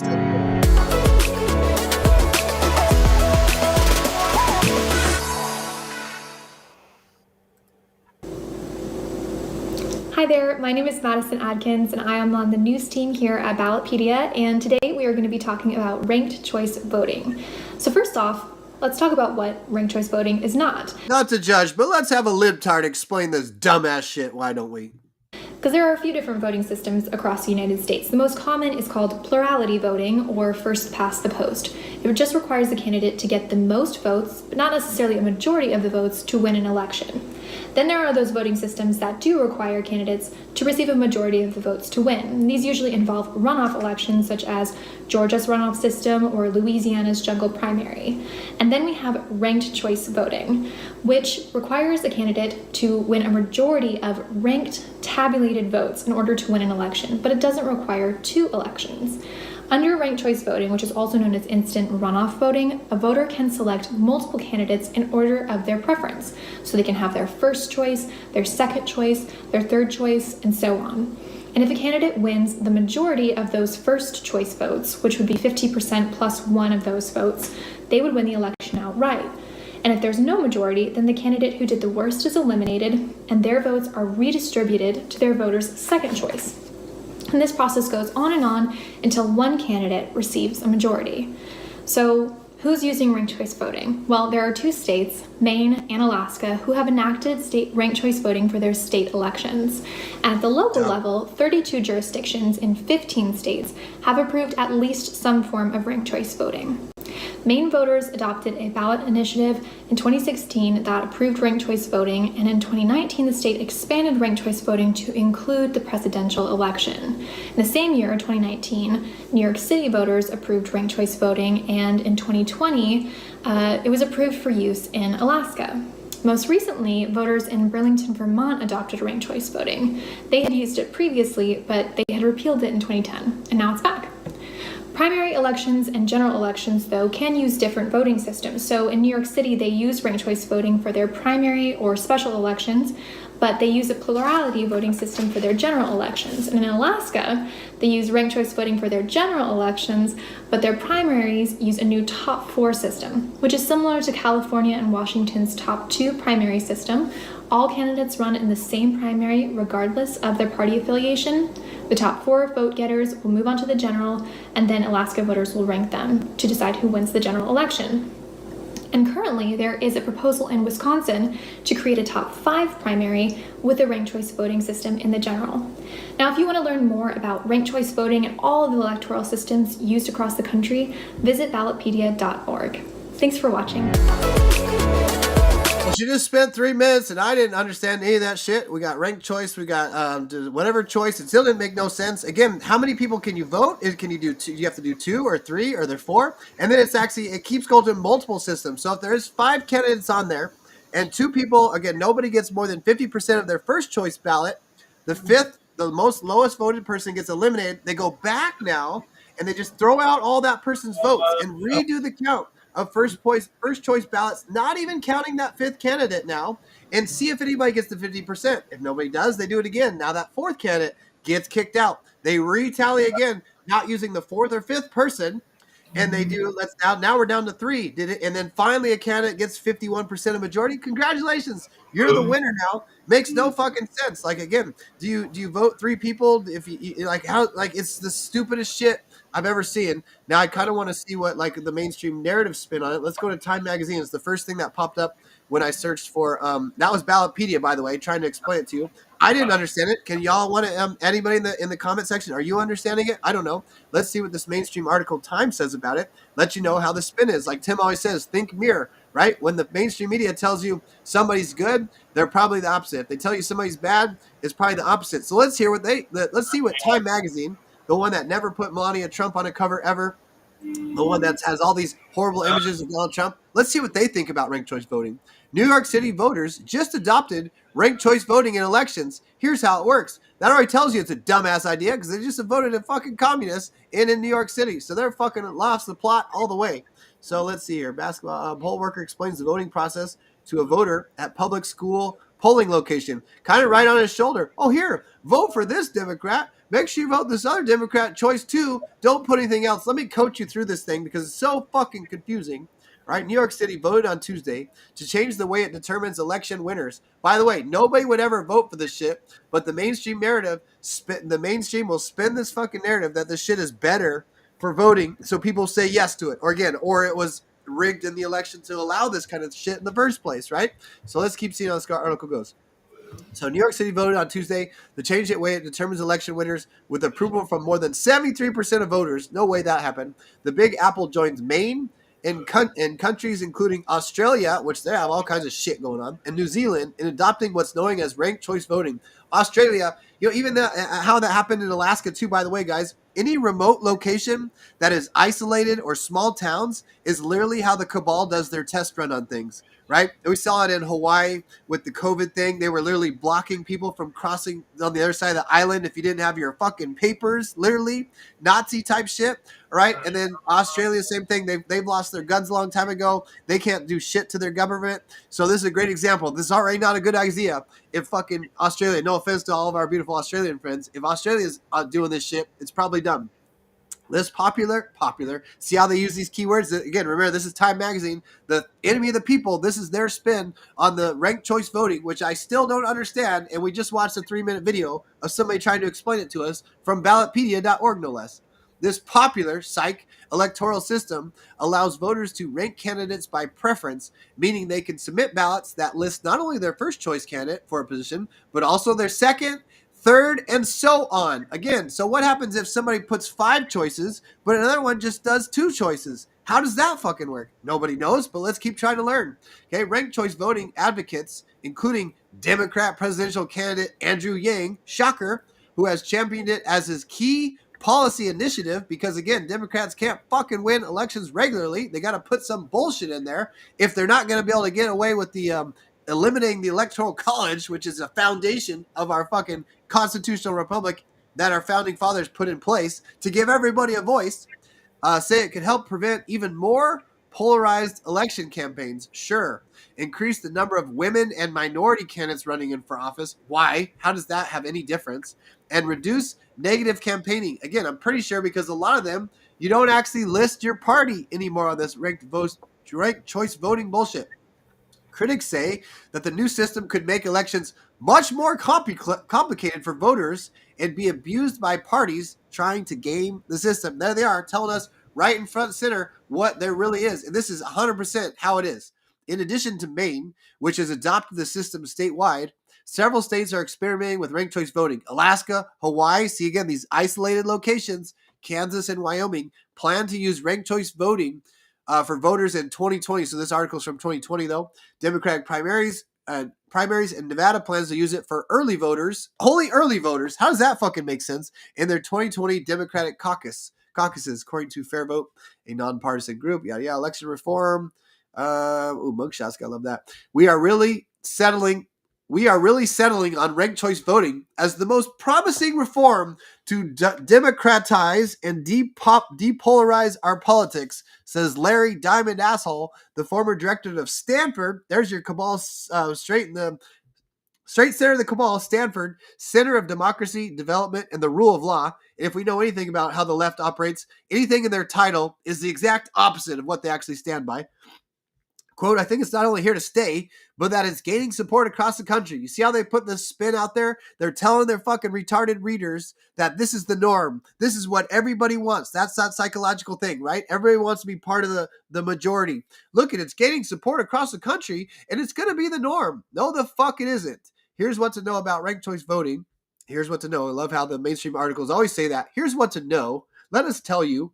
What is ranked choice voting? Ranked choice voting is an electoral system that allows people to vote for multiple candidates in order of preference instead of just choosing who you want to win. Simple as it is. You fill out the ballot saying who is your first choice, second choice, or third choice, or more as needed for each position. So how many is it? What happens if I don't do 5 choices? What if I only do 1? What if I do 2? The candidate with the majority, more than 50% of first choice votes, wins outright. And again, because elections are so contentious and you can have multiple, again, multiple candidates that aren't putting them as first choice, this doesn't even happen very often. You don't even get very many of these more than 50% on first choice voting. So it does this weird fucking structured ranking system that's stupid as fuck, my opinion. Okay.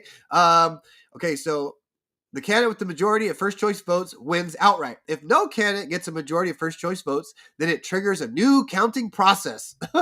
There you go. The candidate who did the worst is eliminated, and that candidate's voters' ballots are redistributed to their second choice pick. Again, so the very fifth candidate, the lowest ranked first choice, their votes get thrown out, but the ballots that whoever voted second choice on there gets added to the other list. How does that fucking make any sense to me? This is so stupid. Okay, I'm going to keep trying to read this without losing my shit.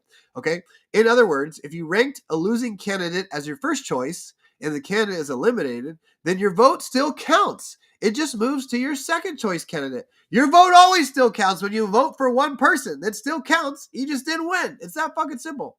That process continues until there's a candidate who has the majority of votes. Again, so it goes to like a whole new tier system. It just pretends like that fifth party candidate was not there. Let's see who their second choice was. Let's recount all the ballots. Did that make anybody get to 50%? No? Okay, we're going to eliminate the fourth person now. And we're going to redo it again. Like, what the fuck are they talking about, bro? In comparison, the U.S. federal government, most American states and cities currently use what's known as the plurality system. The candidate with the highest number of votes wins, period. Sounds pretty simple. Been working for hundreds of years, except for the stolen bullshit with these rigged Dominion voting machines and George Soros. It doesn't matter whether a candidate earned the majority of the vote. Tim, of course, talks about returning back to the original Constitution, which would be very interesting. In the presidency, you don't have a VP. And the number one vote getter is the president. Number two vote getter is the vice president. That's why if you look in the early days of the American our country, is the president would be Republican, the vice president would be Democrat because of that. And think about how well that actually works to appease people. You lost the presidency, but your guy is now the vice president. That sounds like a nice checks and balances system. It would be totally mind-blowing to a lot of people to see that, but it would also make sense if we went back to that. Okay, in ranked choice voting system, it works differently. The winning candidate almost always ends up with a majority of votes because they change it that way, even if some portion of the electorate selected him or her as second or third choice. Oh my gosh, this shit's crazy. Ranked choice voting works in a variety of contexts. New York City will join Maine in using instant runoff voting. And now you see what's happening in New York City with their ranked choice voting bullshit. How ranked choice voting could affect elections. We're seeing it here. Let's see this little example. If this is the last chance I'm going to read if this makes any sense for anybody. Let's see. Okay, if ranked choice voting was adopted nationwide, it would fundamentally change how elections work. There you go. Imagine that. The Democrats started losing these elections by landslides. They get caught in all their election theft. So now they want to fundamentally change how elections work. Why is that? What a fucking shocker. Okay, let's see their example here. Take the last presidential election. This is from 2020, so this is 2016 example. Both Donald Trump and Hillary Clinton received less than 50% of the total vote in 12 states, with the remainder going to third-party candidates. Under the new system, in each of those states, the candidate with the most votes was declared victorious, like it's always been. If the U.S. had a ranked choice voting system, voters would have been asked to choose a second choice, third choice, or more. If Green Party candidate Jill Stein was a voter's first choice, but for instance, she would have been given the option of choosing, what do you mean she would have been given the option of choosing a different candidate, Clinton, Trump, etc., as their second choice? Of course, all the retards that voted Jill Stein would have freaking voted for Clinton as their second choice. And Jill Stein, I think, is the one, too, who got more votes than she ever did, the third-party candidate, in 2016. And she was calling for a recount because that's part of the fucking scam. They would funnel the third-party's candidates over to the main candidate. This is essentially making it part of the actual system. They don't have to use the computers to scam this shit off anymore. They'll just funnel the votes over on this bullshit ranked voting system. Ranked choice voting advocates argue that the plurality system doesn't always reflect the true will of the people. It can lead to vote splitting among candidates with similar positions. It does in some cases. That's why you get your best candidate in there, resulting in a candidate who is less popular overall being elected. Experts say that's called the natter about what's his name, he's dead now too, effect or spoiler effect. We got to make up terms for this bullshit. Okay, the most notorious example of this is the 2000 presidential election, when nearly 3 million mostly left-leaning voters cast their ballots for third-party candidate Ralph Nader. There you go again. When it affected the Democrats, now they want to change the elections. If ranked choice voting had been in place at the time, Democrat Al Gore may have prevailed in key state of Florida, whether neither Gore nor Republican George Bush won a majority of the vote, says this Don guy, author of Decisions and Elections. So I've had enough of this shit. Basically explains it right there. There's your spin. Time Magazine making it sound like a great idea because our regular voting system isn't working anymore for the Democrat Party. So let's fundamentally change the entire thing and make it more confusing so they can rig it in more different ways. It's bullshit on every level. So I hope y'all know that. Make sure you make your voices heard on that shit. Don't allow ranked choice voting in your state in any way. It is bogus and bullshit to the highest order. That's all I'm going to say. You did an amazing job, brother. I wouldn't have been able to get through that. It's giving me a fucking headache just listening to you. But I mean, yeah, it's banana. We're in banana republic land here right now. And of course, that's why the elections need to be fixed up. And of course, the Trump version 2, the administration with upcoming executive orders based on elections, making them free and fair again, are coming our way. Less than 12 months to go before the midterms, we're going to see this action taking place. So that's good news. I do have those clips, Kyle, if you need to take a little break. Yeah, let's do that. I reposted them at the bottom for you to make it easy. He does talk about voter ID. He does talk about the filibuster, which we opened the show with. Melzie, do you have anything to add on this ranked choice bullshit system that they're trying to shove down our throats? Well, it just really makes me think of how important it is to have, Mark Cook and Professor Clement working on, the executive order, that 17-page executive order that President has been talking about. So I know it was like painstaking. It's like, oh my God, because I can't, do you need a degree to understand that shit or what? Like, can you imagine trying to train the poll people on how to do that and how the election fraud that could be had through stuff like that? Bogus on some level. Because again, if the people running the election don't know how it works, then it's easy to rig. It's even easier to rig. You'd have to have a certificate or and go to class or something to figure that out. Yeah, I'm serious. So for real. And it could be really simple too. And I think that's where people can understand simplicity in this and integrity, right? So, and I never knew that there was any election. In the beginning, I didn't think that there was any election interference or that there was election fraud. I had no clue. I just thought really that our votes counted.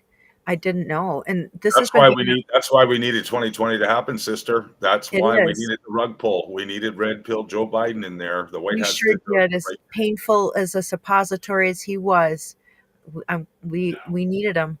Painful suppository. I like that reference.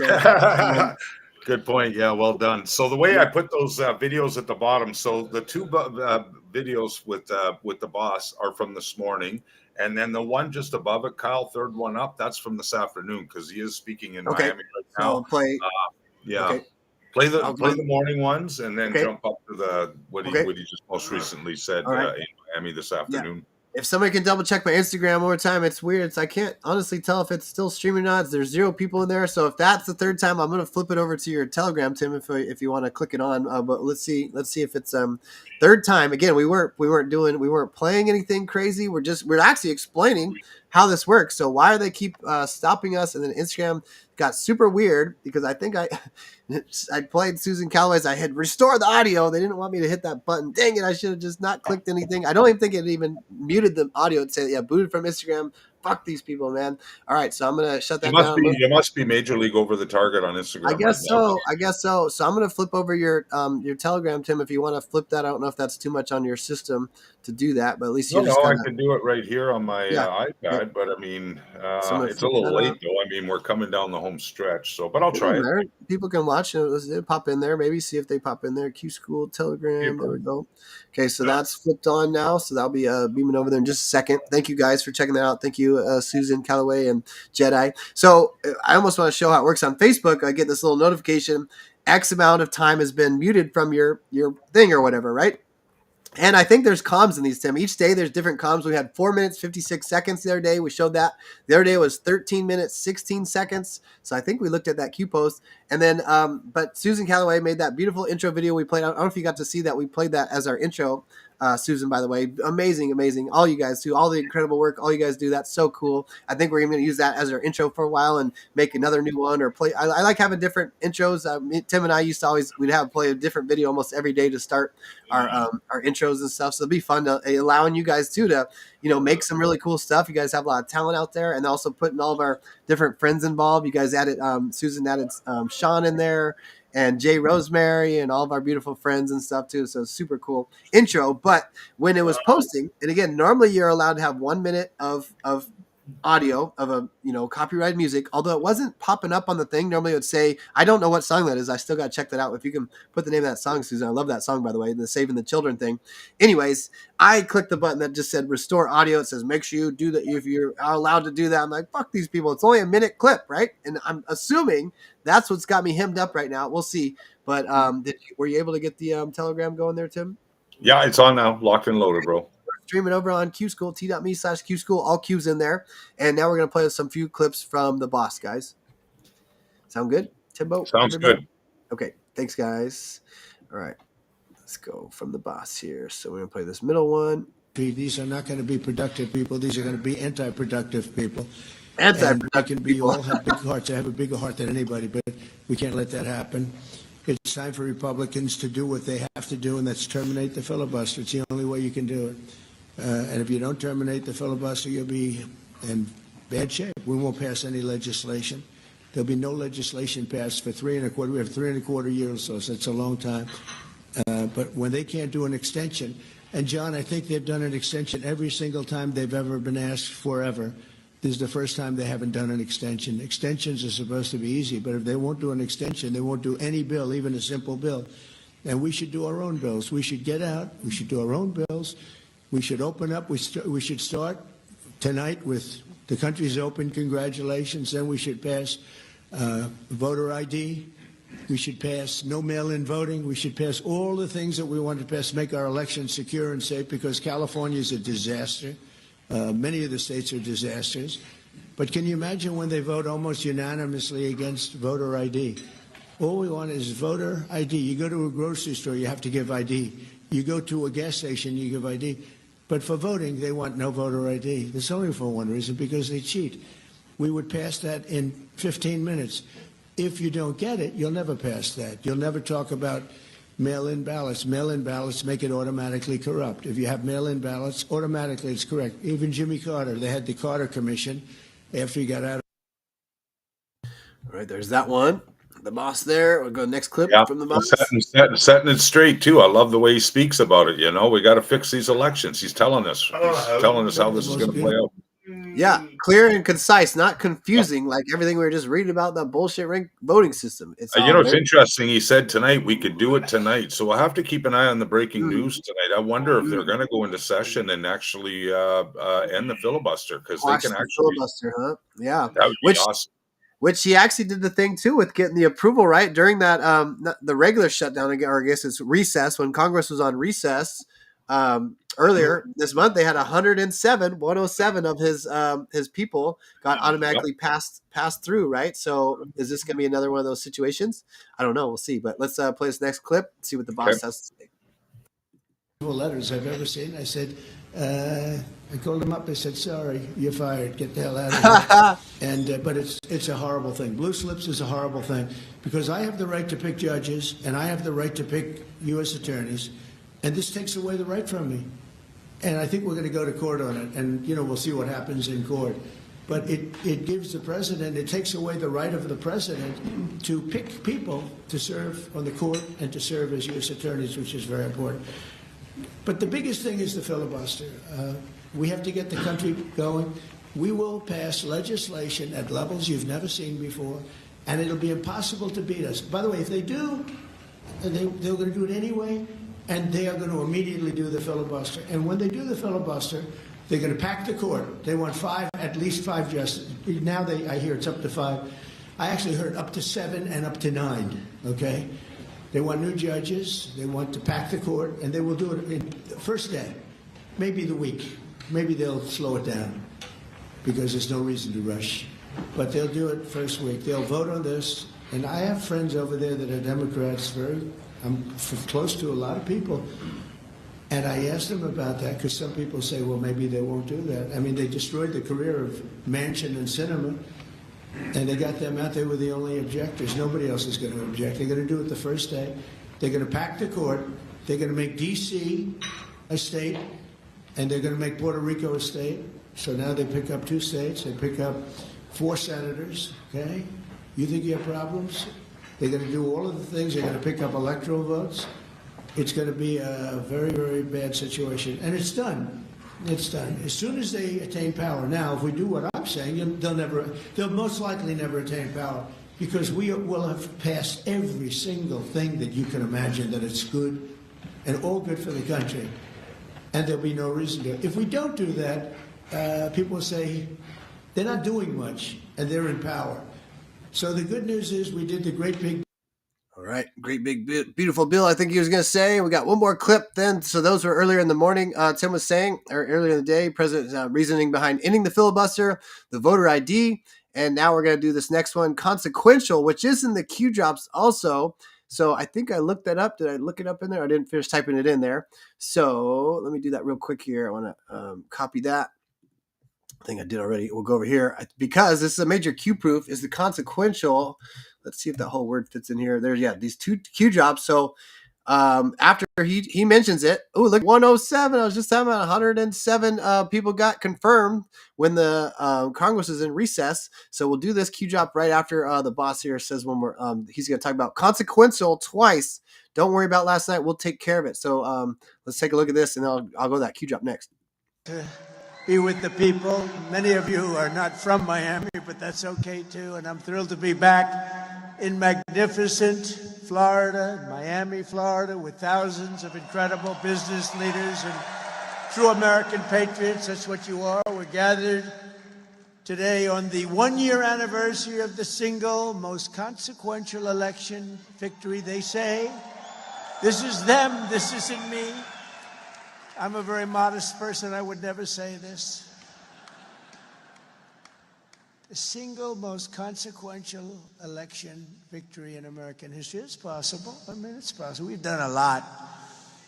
On November 5th, 2024, the American people reclaimed our government. We restored our sovereignty.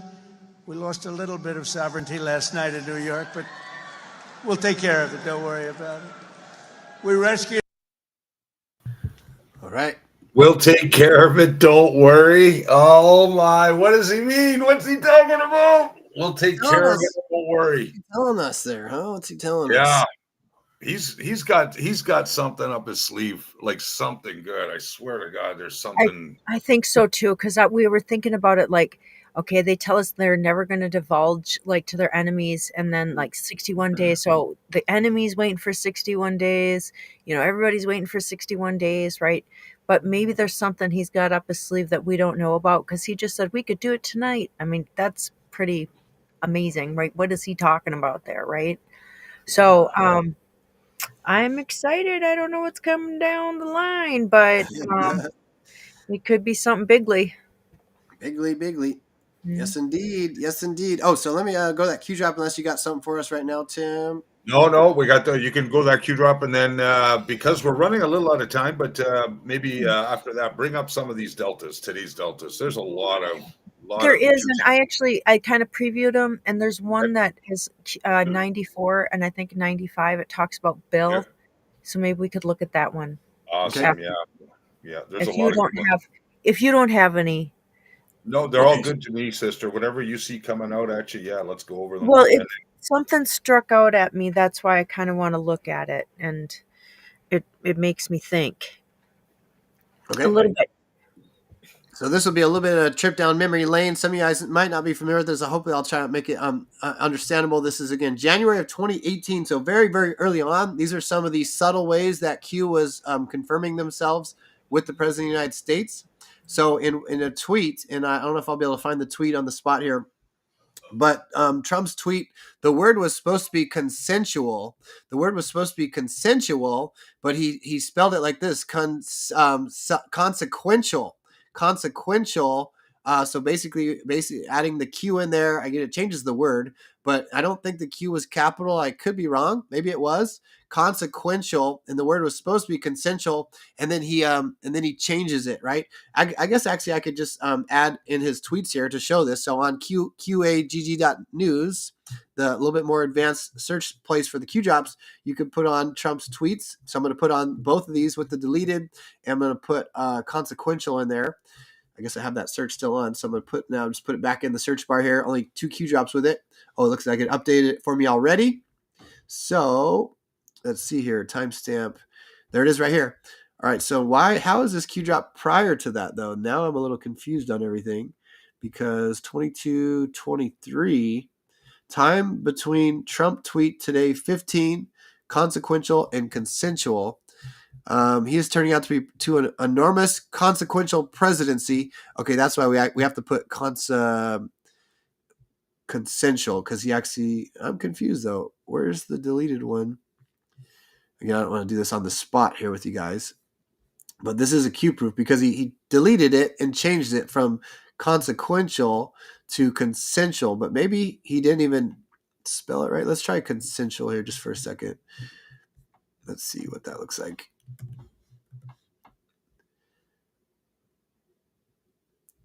No tweets with consensual. It's like it's gone. I mean, some of the tweets do get totally deleted. What's his name? Mr. Smith, who built and owned and operator of QAG here, said that there are some tweets missing. He said this is kind of odd to me. The word was supposed to be consensual, and then I thought Trump changed the word to it later. So let me just go back to consequential where we were. We'll see what the X post on here, but this one, actually, I'm just going to go to the Q drop ones. I'm like where I was. Dang it. Let me turn these off. There's some weird stuff going on with all the electronic stuff. Drive me a little batty. I don't want consequential anymore. Oh my gosh. Consequential. Please tell me I spelled it right. No, of course I didn't spell it right. Goodness gracious, sir. Just all the obstacles are today. All the obstacles. Consequential. I can't spell. I just can't spell very well. I shouldn't say can't. Can't. Can.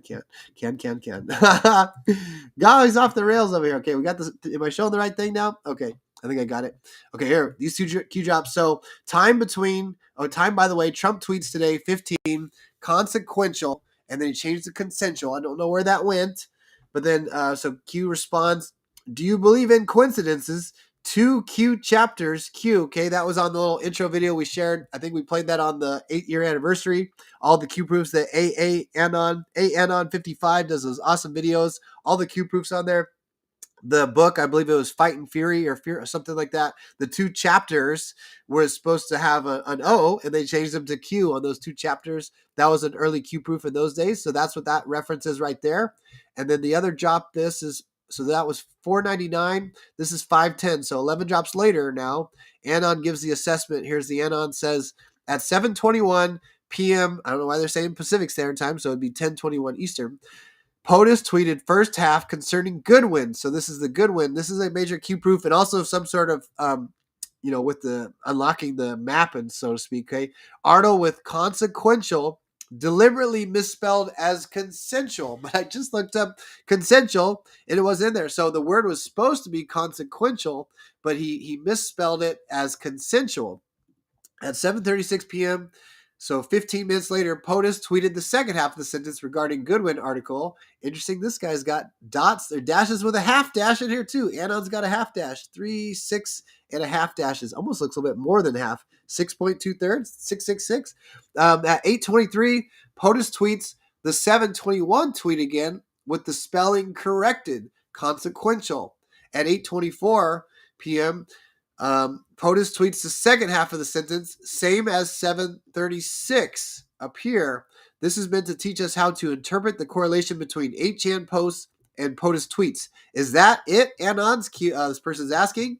All right, and Q responds, says missing post regarding DEF CON 1. Oh, see, there's a missing post directly after POTUS alters tweets to 1 minute interval and adds the Q. Use graphics, learn. Okay, so very complicated decode, but there's something to do with that when him saying he's a consequential president. So do your own dig on that. I don't want to get us too confused because I don't know enough about it. But these two key drops in there with consequential in there also. So now I think we're going to go to the deltas, but let me just check with my friends here, try to catch my breath since I can't breathe out of my nose still very well. Yeah, you're rocking and rolling there. I mean, there's a lot there, 52 of them. The one that I was looking at is 94 that I think is kind of interesting. It talks about Bill wanted to cut a deal, I think it said. It'll go up a little bit. Yeah. Yeah. And I'd never read that before. So that's what's kind of neat about going through the deltas is, you're just not going to look up Bill Clinton or something or think about it. And so sometimes it's like they're painting a picture on the delta, and sometimes it's like it's something that isn't even on the delta, but it correlates. But anyways, I saw that, and then it said also in there that Hillary was cut free, and so she wasn't like the handler, she wasn't as high. How do you say this? She was a puppet still. Puppet. She was a puppet, and she had a handler, and when she didn't deliver, she got cut free, right? Yep. And so she was running for the fear and scared for her life. So those two things I think are kind of interesting to paint this picture of maybe how Q used leverage with them. Or what was going on there to get the rats. Because we don't just want Hillary, right? We want everyone that was around Hillary as well, and we want everyone that was around Bill. And so what was done there. Bill and Hillary, I don't think they had that loving type of relationship like they tried to portray to the public.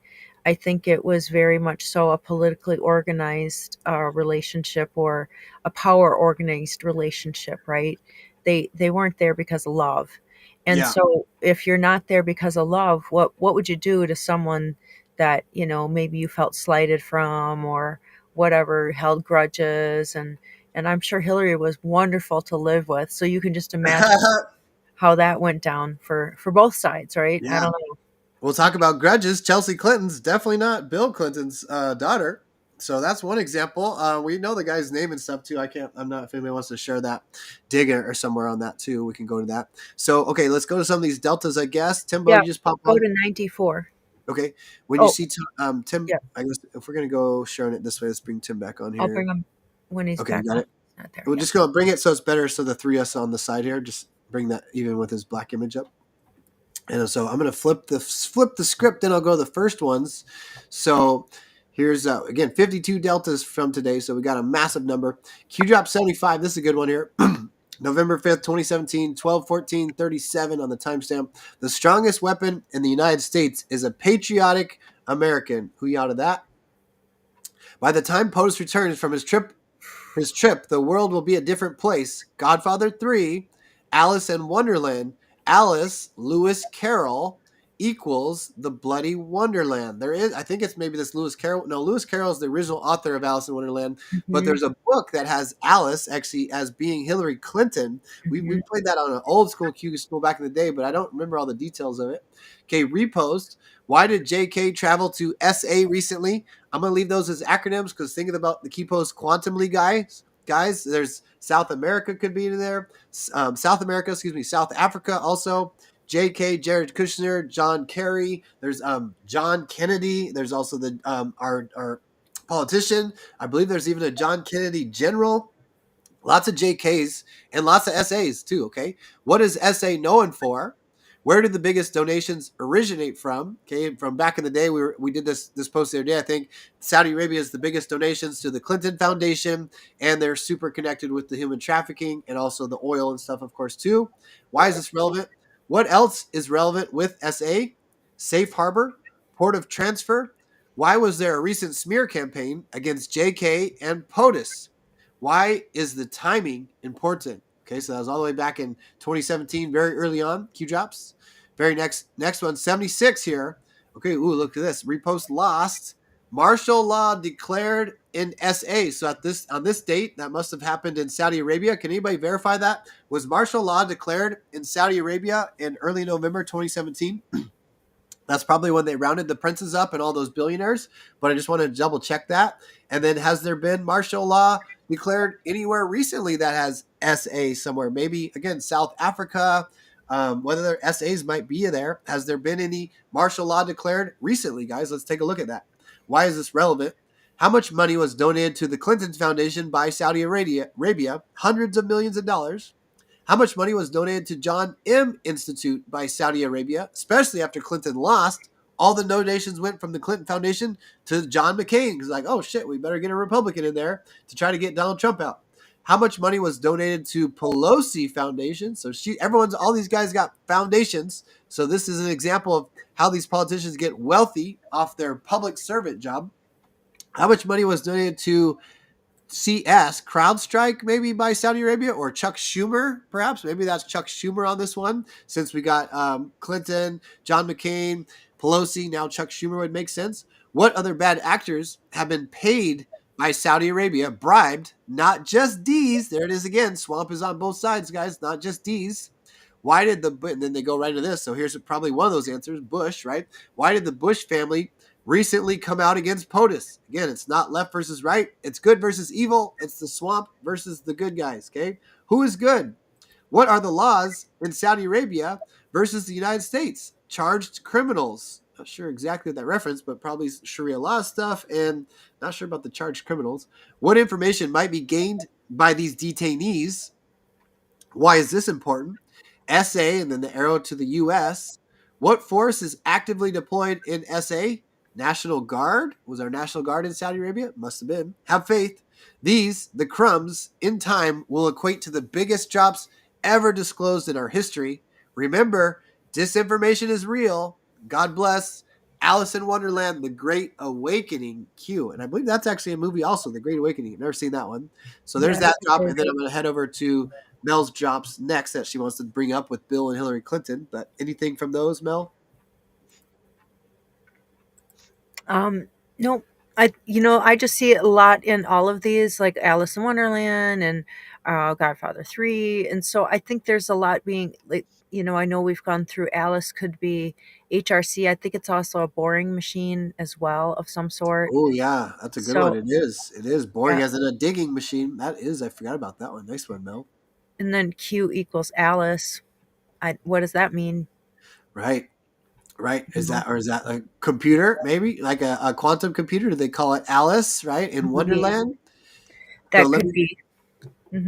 Let me try this next one. 77, since it's kind of on the theme of these others too. Okay, again, says repost lost again. I don't know what that all means. Here we get to follow Huma. We've had a lot of these drops over the last few days. Follow Huma. This one's all caps. So is it Harvard University of Muslim alumni? Or is it just double meanings exist? Probably. Who connects Hillary Clinton and the Clinton Foundation to Saudi Arabia? That would, I guess, then Huma Abedin there. Or also the Harvard Muslim Brotherhood. Why is this relevant? Who is the Muslim Brotherhood? Who has ties to the Muslim Brotherhood? Who is A1? See how the questions answer this? Of course, we know Huma Abedin has connections to the Muslim Brotherhood. Obama has connections. But here's another one. Who is A1? What is the A1 group? Okay, these guys did a lot of cyber stuff. Where do they have offices? Probably Washington, D.C., but I guess maybe Saudi Arabia also. I don't know. He's also, Trump always calls him the Pakistani guy. Why is this relevant? Define cash laundering. Interesting to say cash, not money laundering. That just catches my attention. What is the relationship between Saudi Arabia and Pakistan? There it is again. Why is this relevant? Why would Saudi Arabia provide tens of millions of dollars to U.S. senior government officials? It's called pay for play. It's called buying access to the White House. That's infiltration, not invasion, at the most basic details right there for you. What does Saudi Arabia obtain in exchange for payment, favors, and everything else? Why is access important? Access to the White House. So you get cushy deals. So America and our institutions that are supposed to protect Americans turned a blind eye to this Muslim Brotherhood infiltrating the United States. And we're still seeing it play out in the elections and stuff all across our country, right? What happened when HRC lost the election in 2016? They panicked. They all panicked. how much money was provided to the Clinton Foundation by Saudi Arabia during 2015 and 2016. HRC lost. Okay, so then we also know about Obama basically sending all this money to Iran. It also went to Afghanistan. There's multiple plane flights of flying straight cash to these terrorist organization countries. Loss of access, power, and control is what happened when Hillary Clinton lost. She was a puppet for the cabal, like Melzie was just saying. Donald Trump was the true insider. Okay, Go ahead. so this is another thought I had. So it tells us to follow Huma, and we know that if Hillary was a puppet and she had Huma Abedin as her handler, right, for what, 20 some years, and then her husband, Huma's husband, gets popped for pedophilia. What's the real story there? If Bill wanted a deal, why would he want a deal?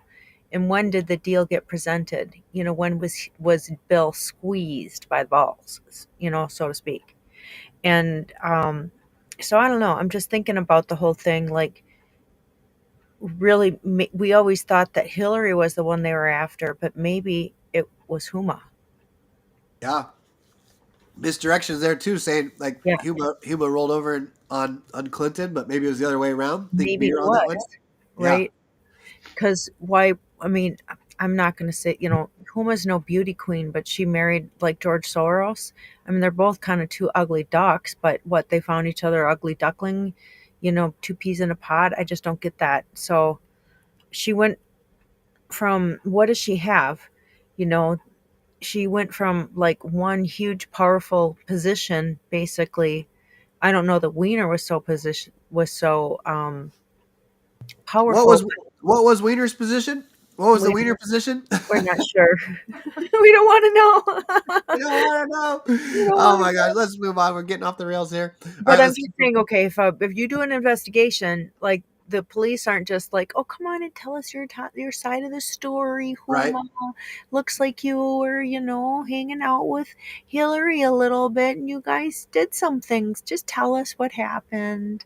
They don't do it like that. So what was, I guess, who is really getting squeezed, and what is that saying about Bill? So maybe we could pull that up when you're done. Yeah, I'll do that one next. That Bill drop. So and that's turning the screws on them, right? There's actually a guy who does an amazing breakdown of this during 2020 when the celebrities were all panicking, and the guy breaks it down just like, again, these are organized criminals. So the easiest reference for me is like organized drug crimes. Yeah. When they work their way up the ladder, once they arrest somebody, they immediately want them to roll over on the people above them. So they're going to actually have them even make phone calls. And this guy, this black guy that knows the game and stuff, breaks it down so well when Elaine is like basically making her videos or her live or whatever. The guy is saying the police are there with her right now.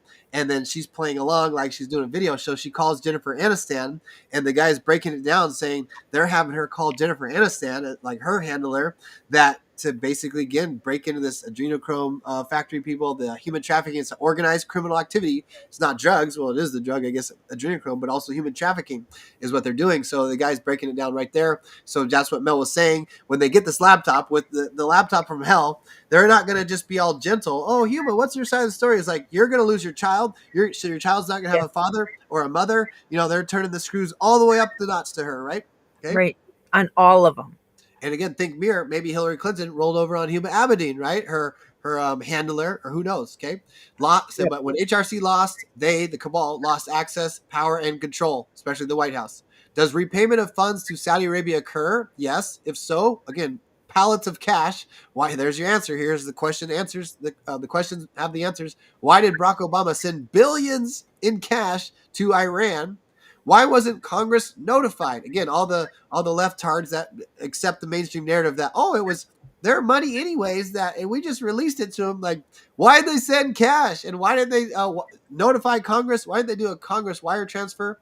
Okay, why was this classified under state secrets? Ooh, that goes back to Qschqql 14. State secrets. Ooh, we got to do a dig on what does state secrets actually mean? Who has access to state secrets? That'd be the Secretary of State, I guess, but maybe the president. I don't know. That's an interesting question. Where did the planes carrying the cash depart from and land? I don't actually know that. Did the planes all land in the same location? No. I know that one's a no. How many planes carried the cash? There were multiple of them. And they also didn't go to just Iran. Again, they went to these other places too. I haven't been able to find those articles recently. I don't know if they got scrubbed, but the Anons have everything. Nothing's ever lost, right? But we got to get those up so I can show people. Why is this relevant? What does this have to do with North Korea? Interesting divert of a question there, right? Now all of a sudden, how does North Korea connect? And you see how these questions that come out of nowhere catch you off guard, but there's a major connection there. What does this have to do with Saudi Arabia and Clinton Foundation's cash donations? What does this have to do with ISIS? What does this have to do with slush funds? Why is Saudi Arabia so vitally important? And maybe that was, I thought it's the taxpayers' money. I'm pretty sure it is, but maybe Saudi Arabia also had this slush fund for all these politicians that get caught with sexual harassment or other things like that. Because again, Saudi Arabia is a major hub of the human trafficking. And as it's Tim called it- where Trump went first, really, right? Yep, went first. Mm-hmm. Absolutely. Why is Saudi Arabia so vitally important? Go ahead, Bill.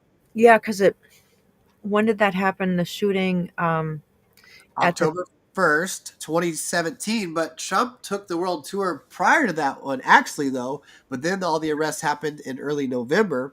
The arrest, at least publicly to us, bin Talal Alaweed, right? And Tim called him the Adrenochrome King. Got arrested, and so that's kind of the and sequence. he was the owner of, what was it, Twitter or something? Or Yeah, Facebook? basically, yeah. And Four Seasons, which was the top floors of the Mandalay Bay where the shooting happened, but then also Saudi Arabia's basically owns our Silicon Valley. Absolutely. So let's keep going here. Okay, sorry. That's right. Good. Okay.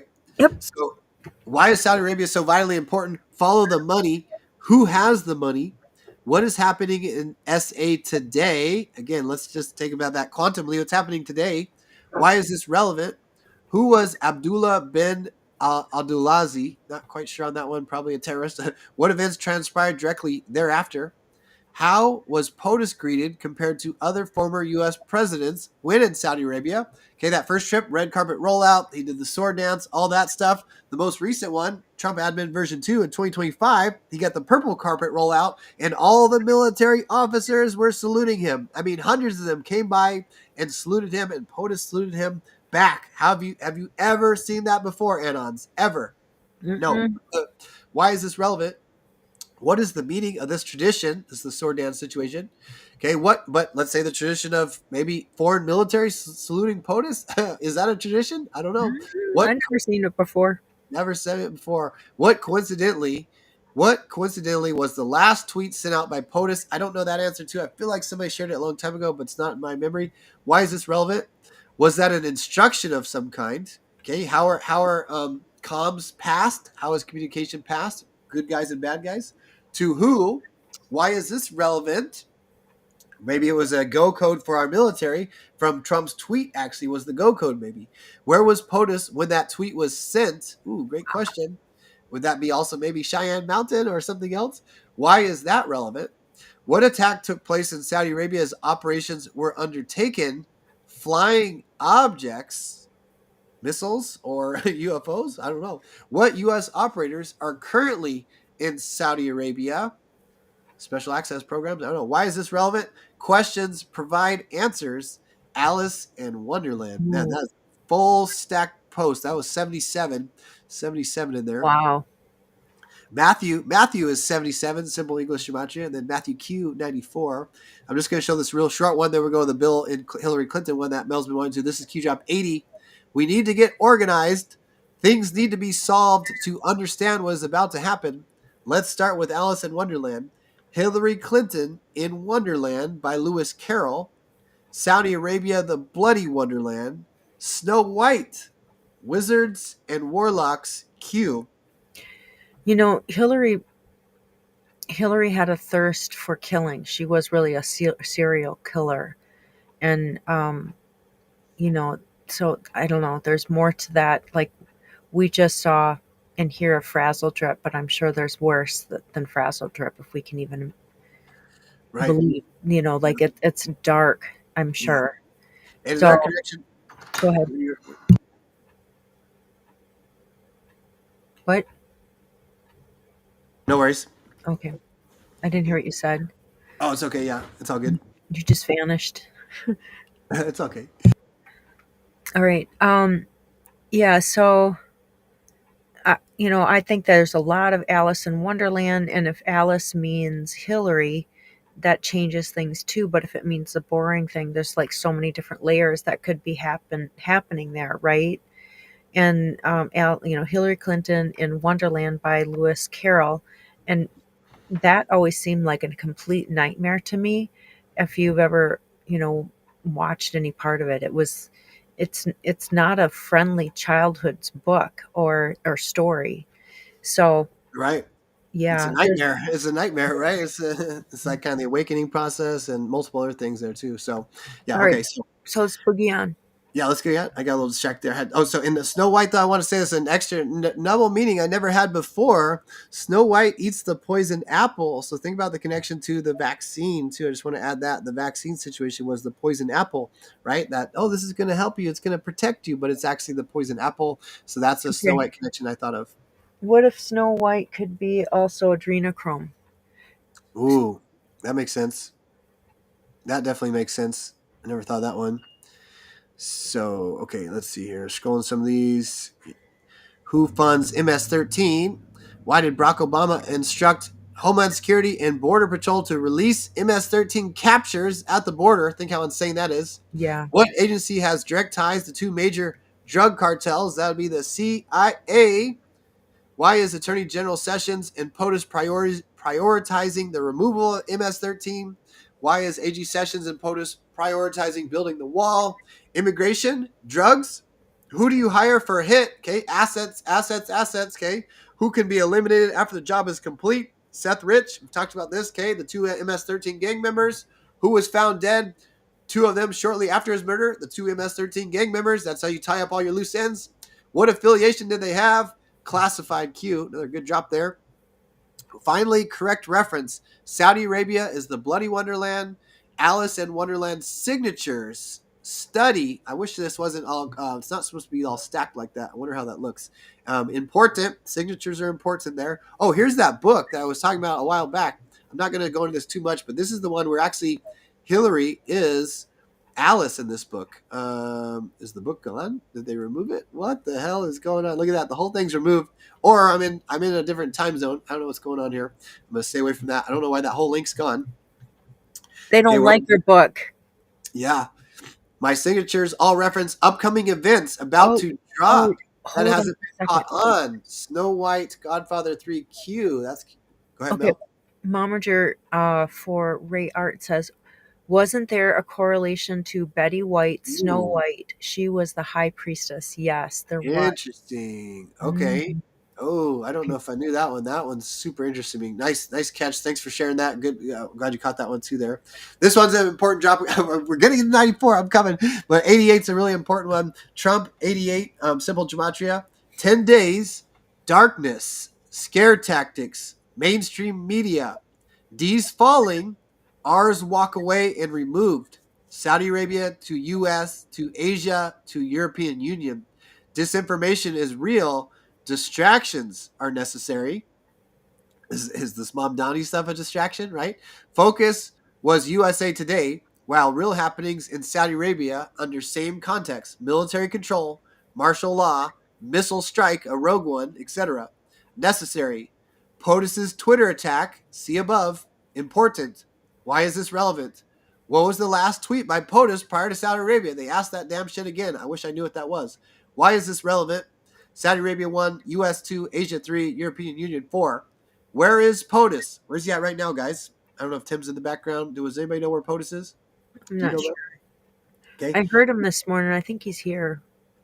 Okay. He's in your backyard. He's with you. He's in your motorhome He's with been you. texting me all day. He texted that one day right in the middle of Qschqql, right? Why is this relevant? Military operations, operators in U.S., Snow White, The Great Awakening, Godfather 3 Q. Okay, there's the signatures again. Godfather 3 again ends with a big bang and also eradicating the Vatican, right? The Vatican.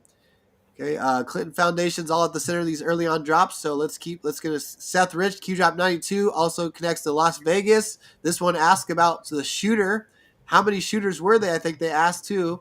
was the JFK file. That's a whole crazy Q drop. 92 The big and one. 93. Here we go. I'm going to lead into 94 that Mel's been waiting for. But here it is. Let's see. Q Okay, drop here we need this one. I thought it was 95. It's this one. Colt 93 also. Shout out for Tempo Ooh. there. And the Yeah.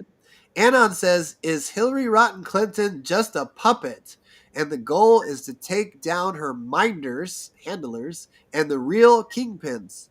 Q says, correction. HRC was a puppet, but her strings were recently cut.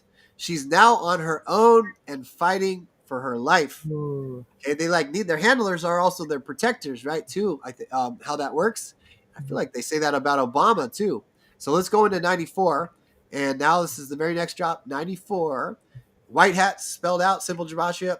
94, Matthew Q 94. Shout out to our friends and family here. Q drop 94. Mel, you want to read what the Anon says right here? Sure. If she's not, I think they're gunning for her. How can she repay the money sent to CF for influence? Do they have Huma? See? They have Huma. There it They're is. thinking the same as we are. But look at this. Think mirror again. How we are tricked if we thought Huma is rolling over on Clinton, but they just said the puppet. Who's the kingpin? The very next Q post is saying, "Do they have Huma?" There's your puppet master or the handler for Hillary Clinton. I still think it's maybe her daughter, but that's how this cult priestess shit, all this stuff works. I don't know. Okay, or maybe Hillary was the birthing vessel if she is actually female. I mean, seems like she might be. I don't know. They're all fucking inverts. Okay, the rest of it. Q responds, review my other threads. And then it's a my in here again, too. This is why complete graphics are so important. Barack Obama paid the debt prior to leaving office. That's the money sent to Iran and all these other locations. HRC is not currently in Saudi Arabia. Bill wants a deal. Okay, Bill Clinton wants a deal. He's scared too. His strings have been cut. He's a puppet on the loose, playing the former president card. Kind of these are the out too. Like, you can't do this to me. I'm a former president. Blah blah blah. Again, he's trying to save face. They don't want to ruin their reputation, all this shit. But no, you're gonna give us all the information. Maybe we'll let you step off the scene without your reputation being ruined, depending on what kind of evil, heinous shit you've done. Watch the cookie crumble. Where does Soros fit in? There's Soros back in this mix here too. Mel did mention Weeder, or him, Aberdeen. She said George Soros, but she married his son Alex Soros. This one doesn't say which one. So how does Alex Soros fit in now? Maybe. And then Godfather 3 also.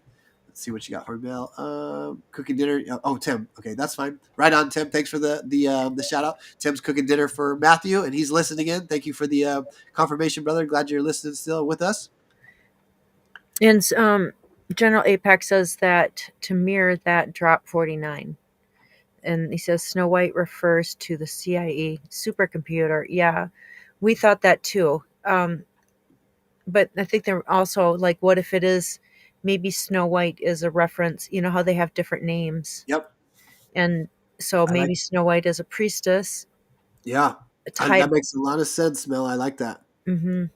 And so it's not necessarily Hillary. It could be Snow White. Could be a specific role that they do too. Right. Just thinking all those things combined, right? Maybe those supercomputers were helping, facilitate all this human trafficking and stuff. And if we infiltrate their computers and whatnot, thank you though for reiterating that, because I don't think we've mentioned that today so far. We were talking about other definitions. There's also a operation from the CIA, Snow White, including L. Ron Hubbard, the creator of Scientology. The operation was called Snow White too. So that one's interesting. I can't remember all the details of that one. But well, and they also cocaine was called Snow. Yeah, there's even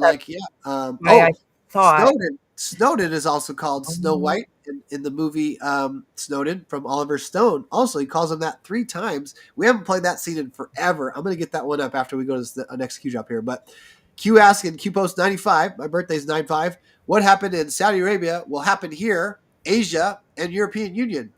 Keep digging and keep organizing the info into graphics. Critical. That's essentially what this is now. The Q boards are the graphics, I guess. But, it does reference these drops here. It says to read this shit every day. There's a whole bunch of drops to go through. But there's something there. And admittedly, I haven't done that. Please forgive me, guys. I'll do my best to try to do that sometime. But here's 95. Keep digging. Keep organizing info into graphics. Critical. God bless. Hillary in Saudi Arabia. Snow White. Godfather 3. So maybe Hillary's Snow White, and then Saudi Arabia's Godfather 3. Maybe. Okay, that going to be brought down. All right, so then let's see. And just another thought on this, the snow being cocaine. Like if you were going to talk about it, you might say Snow White, and then it's not Code words, yep. code words. You know what I'm saying? So snow's already there, so people might think that would hear it that they're talking about cocaine. Yeah. And not know that it's something deeper. Okay. So report, Obama gave $221 million to Palestinians in last hour. So we talk about Iran, but he's actually sending the money to Palestine too. Again, multiple locations. This article came out 3 days after Trump was inaugurated. The Associated Press reported Monday that former President Barack Obama released $221 million in U.S. funding for the Palestinian Authority on the morning of Friday, January 20th, just hours before he was to leave office. A State Department official and several congressional aides said the outgoing administration formally notified Congress it would spend the money Friday morning just before Donald Trump became president. Spend the money, it says. It's not spending, it's sending it to fucking Palestine. More than $227 million. Why did it say 221 in the beginning? Now it's saying 227 in foreign affairs funding was released at the time, including $4 million for climate change programs. There it is again. That shit's been happening forever. And $1.25 million for UN organizations. At least 2 GOP lawmakers had placed holds on the Palestinian funds. Congressional holds are generally respected by the executive branch, but are not legally binding. So they tried to prevent it. Obama said, F you, we got to repay Hillary Clinton's debt. Okay, this was not the first time Obama had granted funding to the Palestinian Authority despite Congress's wishes. Treasonous Manchurian candidate. In 2012, for example, he unblocked nearly $200 million that had been frozen in response to Palestinians' unilateral actions at the United Nations using a legal waiver included in the Palestinian Accountability Act. Republicans have increasingly called for blocking or canceling funding to the Palestinian Authority, not only because of unilateral diplomatic moves towards statehood, but also because of increasing evidence that funds are used to incite violence and provide financial rewards to terrorists. That's why they're sending them fucking money in cash, not actually just a wire transfer. Okay, Palestinian Authority reportedly provides compensation to the families of terrorist prisoners incarcerated in Israeli prisons, as well as those who have killed themselves in attacks on Israeli civilians. Total amount allocated for the care of the families of martyrs was reportedly about $175 million. So these are like suicide bombers that we're paying the families of. I don't understand that. It's crazy. In addition, $140 million was reportedly allocated for payments to prisoners and former prisoners. Sounds like it's nice, unless they're actually terrorists. We don't know, right? So there's that article right from the Q drop. Go ahead, Bill. No, it just sounds crazy. That's all. Like, yeah. I think that you're saying it probably is like suicide bombers and terrorists and stuff, and that payout for Hillary, right? I mean, who does that and then thinks that's okay? And I bet you most people don't even know that was done. No idea. I didn't even know the Palestinian one. You know what I mean? I had no idea. If I don't, ain't nobody else hardly knowing. Thank you, Q, for teaching us all these things that Thank you, Q. Had no clue about. So, do you want me to read on, or do you want to go? Yeah, I'll keep reading a few more. Any interesting comments? And then Tim, I know you're cooking dinner, but if anybody has maybe a video we can do in the near future, then we'll probably close it up here soon. Also, thanks for hanging with us, guys. Yeah, I think so, because I think we're getting on 2.5 hours. Melzie's hitting the wall. I'm just getting warmed up. Except for I can't breathe. No, so I'm mouth breathing here. That drives me insane. I'm fucking mouth breathing. And you're like, So here's the rest of the Q drop 96. You'll start sounding like a what is that? A donkey. You'll be like, we're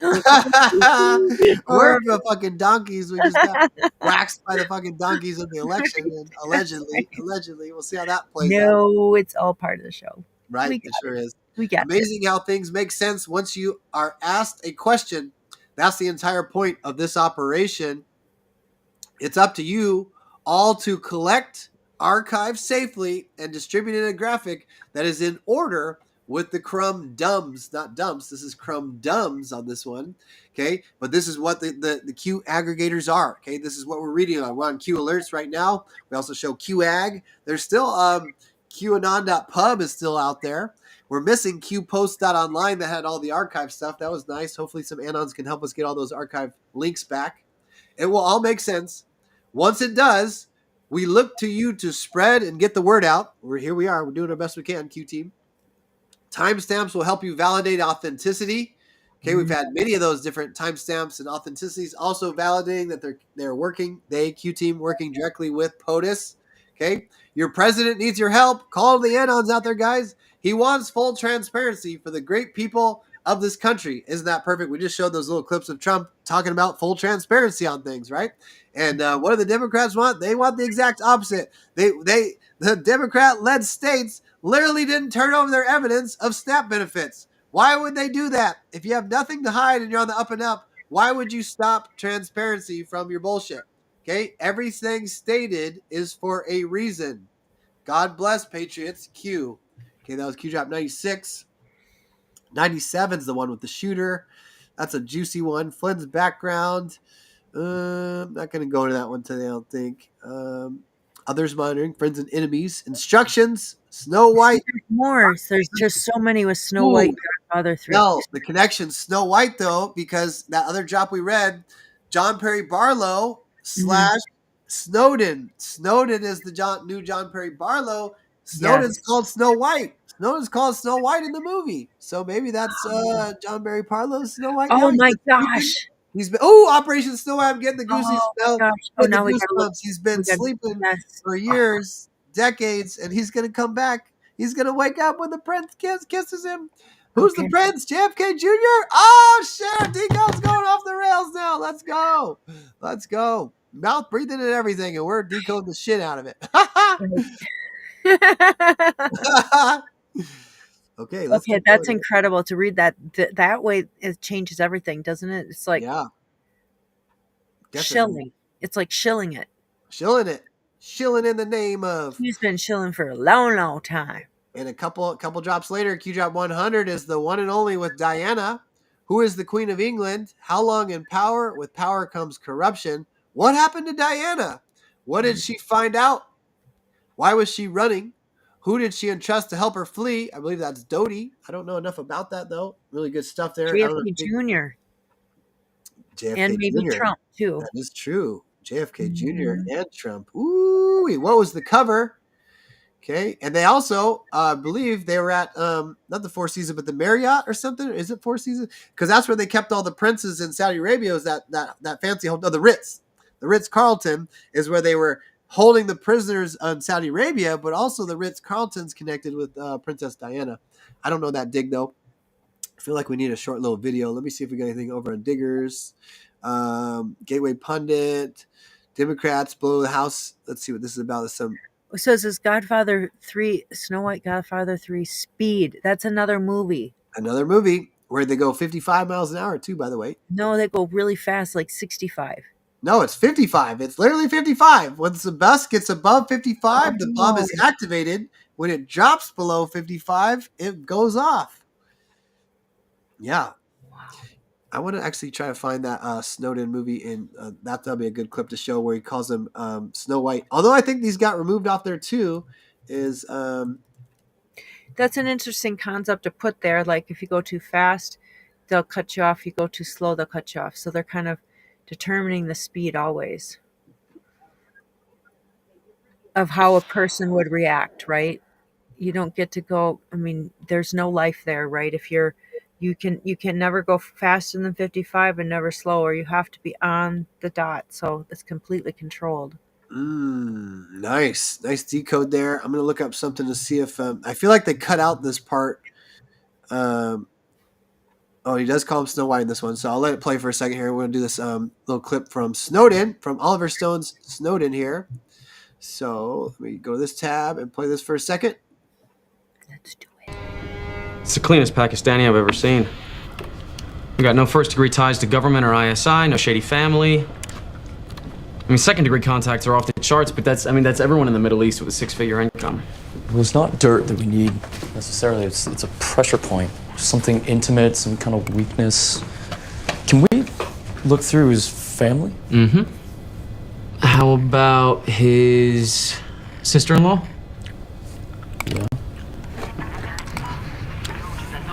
What is that? Is that some video that she sent somebody? No, this is live. Out of Paris. What do you mean live? Optic nerve? It's camera and mic activation. I wish we could take credit, but the Brits wrote it. Activation? Yeah, her laptop's off. Or it was, she just forgot to close it. Of course, how would she know? This shit is so sly, the webcam light doesn't even turn on.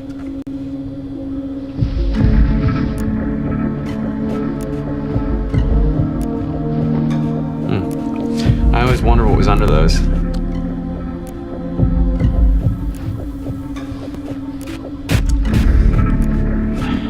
Okay, let's stick to family in Geneva, all right? Okay, Snow White. Hey, Snow White. 15-year-old daughter at the international school. Yeah, Facebook? Is that possible? Dude, Facebook's my bitch. Seriously? That's like she fights with her parents or... Don't worry, I know all the hooks for this kind of fiction. Query name, so email, keyword, whatever selector you want. And justification is where I write. Howdy. In other words, turning your daddy into a CIA informant. Wait, that's it? That's it, bro. You don't have to get a FISA court order? FISA, right? D-class FISA. FISA is the start, the lead-in. He's going to explain it. The guy that actually signs off on a FISA is the Chief Justice of the Supreme Court, which was Chief Justice Roberts, John Roberts. Listen to what he calls John Roberts here on this little scene. No, not here. Key score's under 702 authority, which means no warrants. Okay, but U.S. targets, then you'd have to get the court order. You mean FISA? Yeah, there's a big-ass rubber stamp, dude. I mean, FISA judges are all appointed by the Chief Justice, who's like, you know, Darth Vader when it comes to national security. Boom. Darth Vader when it comes to national security. Boom. Who's paying attention out there? Here we go. Okay, and the boy at third base is Nadim. Okay. He's 18. Salma says she wants to marry him, but is scared of telling her parents. What she doesn't know is that his other name is Nicholas. And he's currently banging Geraldine and Julie. And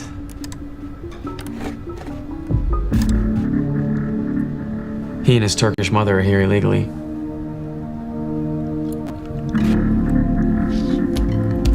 That's it. Boom. There you go. That's the movie Snowden. We all need to do that one night. Watch Snowden, man. That's there's some juicy stuff in there for sure. So y'all see it. I wish it had the whole scene in the very beginning.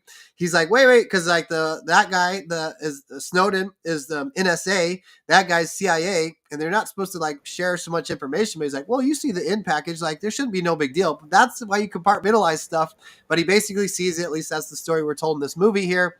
But he goes, he's like, wait a minute, like who are we watching here? He says the whole kingdom, Snow White. And he even says, oh, you got a little Snow White in you. And then he's like, wait, what are we pulling from? He's like, the whole kingdom, Snow White, basically saying they have everything that they can pull from. And he can do these little search features. Again, he shows them that's what that reference was, X key score. X key score is the person could be typing the message out, and you can see them writing it out, even if they didn't send it. Those are all little nods to things about the Q drops. And in that movie by Oliver Stone, Snowden, too. And so Snowden is called Snow White. Also, and we made the connection there too, John Perry Barlow / Snowden from the yesterday's drop. And so maybe John Perry Barlow is Snow White, Operation Snow White. We had, what's the Twitter one? Deep Dream, JFK, Deep Dream. How about John Perry Barlow, Operation Snow White? There's always double meanings, right? You got the one Operation Snow White with L. Ron Hubbard. Then, boom, we use the same name for a more covert operation, Operation Snow White. The one y'all don't know about is John Perry Barlow sleeping for a couple decades to be woken up by the Prince, JFK Jr. Oh, my gosh, let's go.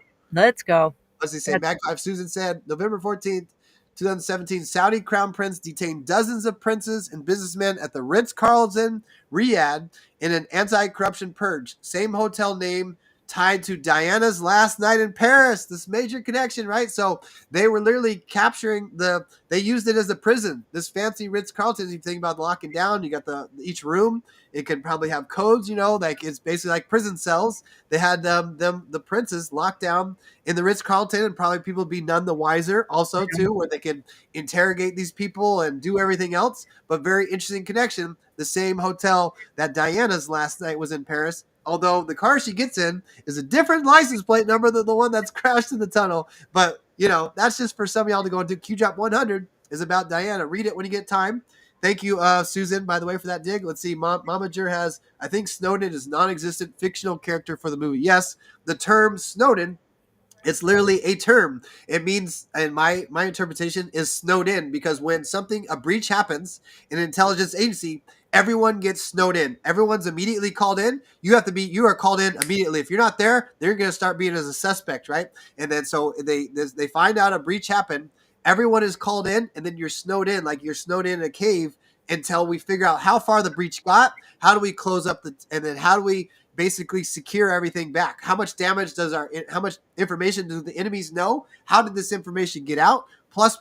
It's actually an insider term, Snowden. It's just a term. It's not a person. So great intuition on that. Just one more thing with that too. So if John Perry Barlow knew, he seems pretty intelligent, and he probably knew that there was attempts on his life, right?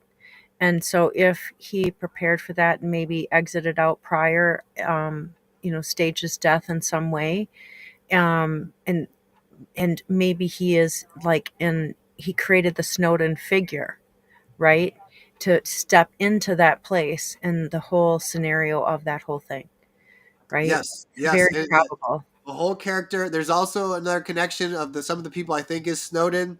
One of them would be Julian Assange, and that Qschqql we read from Dick Cheney, which connected and helped Mel go on this big dig with John Perry Barlow and everything, is where am I going with this? I just lost my train of thought. Julian Assange. Julian Assange is I think also the Snowden character, and even this guy that we think is the Snowden is again just a made up character, as Momager said. I think that's a great assessment. Check this one out. Snowden comes out to 94, and Tim and I, there's 56 Q drops with Snowden. Tim and I have done hour-long episode. 3 hour plus long. Ooh, one word, 7 letters, by the way, too. Check this one out. Snowden 94, White Hat 94. All right, so the Q drops make it seem like Snowden's the bad guy, but it's a double, triple agent. Again, maybe a made-up character all together. So that gets complicated how the hell that all works. But at the end of the day, the deep state thought they had whoever this real Snowden person is.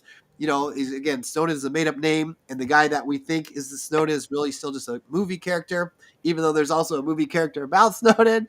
But it's complicated to say the least. But the thing is, the deep state thought they had their guy, because he was going to be paid for the CIA to infiltrate the NSA specifically. And Q said, when Snowden 1 happened, which was in 2012, it exposed mostly the NSA. But this had to happen, and my big deep dive and dig on this is that was one, it had to happen for humanity. The United States citizens, humanity had to see that our own government was spying on American citizens more than we were on Chinese or Russian, our main enemies. We had more surveillance on American citizens than our enemies. Okay, America had to find that out. Plus, it was actually the poisoned apple, Snow White. Oh, shit, I fucking love it. Just like they tried to get us with the poisoned apple, the vaccine, is once Snowden got released and the deep state think that was their guy who went from CIA over to the NSA, Q makes it allude like that everything's still on plans. They're saying once part of the farm, always part of the farm being the CIA. Mm-hmm. Well, once those things came up online, it was how the NSA's tracking data went. That was the Red October. It was a code that basically they unknowingly uploaded, and it ran silent running, rig for red, silent running for about 5 years until Admiral Rogers and POTUS, actually it doesn't say which POTUS, the key word was magic wand. Magic wand activated the code. So if we had supercomputers analyzing this data for 5 years, had all this data for 5 years, but nobody had it yet until the go code, boom, magic wand happens. And you know what it is? It's POTUS Obama, because Trump says magic wand, but POTUS Obama says magic wand first. That's probably why we were able to arrest Hillary Clinton. And basically, we'd have our supercomputers, Snow White, plus, analyze all this information that had been running silent for 5+ years, and then all white hats have everything, all their plans, everything, you name it. The supercomputers analyze all that data within seconds, right? The quantum computers, not even super, excuse me, the quantum computers analyze this data within seconds, and we know everything. We have them by the balls. Okay, Trump, prior to Trump even win the election, the military said, we're ready to go. The American people still had to vote in fairly, but we could start making moves, especially seeing Looking Glass in the future. He's going to win. We arrest Hillary Clinton September 11th, 2016, and then on it goes, right? So really kind of crazy, that whole operation. Hopefully you guys can follow some of that assessment. It's, again, the craziest spy movie in the history of the world, and we're watching it play out in real time in our lives. It's really crazy. All right. It's the craziest show on at this side of the universe, I think. This side of the universe is the best way to put that shit. That's for sure, Bill. Nice one. Nice one. All right. I think we're should head on out. I'm going to scan the board here. Can you get us a closeout video? Anyone on your guys' thoughts? Any good videos y'all got? Like a little 5-10 minute clip. We could also do Scotty Barr or something too. Now is the time to pray. We're operational. God bless the USA is 157. God bless the United States of America. United States, 157. For God and country, POTUS, you are all heroes. Come home safe. Godspeed. Okay, operations happening all around the world. Please pray. Operators in harm's way. High risk, high value targets. 105, Red October spelled out is 105. October 5th, Charlie Kirk 105. Please pause and give thanks to those who would die to save our republic. More to follow. Q. 52 deltas today, guys. Ooh, 107. Q drop 107. And we started off with Consequential was on January 7th. This one might be interesting. 107 code. May God also grant all of us the wisdom to ask what concrete steps we can take to reduce the violence and weaponry in our midst. Ask yourselves that, guys. Note, when we just sent the go orders and when this tweet went live, coincidence? Pray. Q. Q drop 107. 107. Wow. Okay. Archiving. They cut the feed trying to shut them down. Remember what Q said? They were waiting for this. Whatever is happening now. Archive everything. Nothing is a coincidence. We are at war. SA, cut the strings. They are scrambling for cover and using any means necessary out of their remaining power and control. God bless. It's been quite a military operation, guys. And here's 109. Archangel Michael. Oh, this one's good too. Right before that, 108, which is an 18. Anon says, checked and phone posting. Excuse the post count. The first extraction order referenced 0200 Zulu time. It was 0200 Zulu when I posted my response. I was saying that 1.5 hours would be plenty enough time for anyone to hide if they needed to hide. So if it was real info, then whoever posted it just broke operational security in a pretty bad way. Q says, nothing is as it seems, Anon. What occurred? It flushed Barack Obama out, which we already had him. Why is that relevant? Analyze timestamps of my go message to Barack Obama's tweet. Interesting there. And now Q drop 109. One of 45 Michael Q drops. Q drop 109. Anon. There's Archangel Michael's sword. Anon says, Saint Michael, the Archangel, defend us in battle. Be our protection against the wickedness and snares of the devil. May God rebuke him, we humbly pray. And do thou, Prince of the heavenly hosts, by the power of God, cast down to hell Satan and all his evil spirits who prowl about the world seeking the ruin of souls. Amen. Q responds on the first Michael Q drop 48 seconds later. Amen, brother. Amen, Q. A shout out, negative 48. All of our friends there fighting on the good fight. White Knight. All of our beautiful, amazing Anons and all the digital soldiers. Y'all part of this amazing, incredible mission. We're still just rocking and rolling. So hope y'all ready to kick them boots on and keep rocking and moving forward. Because we ain't done yet. But it's all about to be the fun time. Let's see how this plays out with all this election shit. Well, something's going to happen. Something exciting is going to happen. Mainstream media, CIA.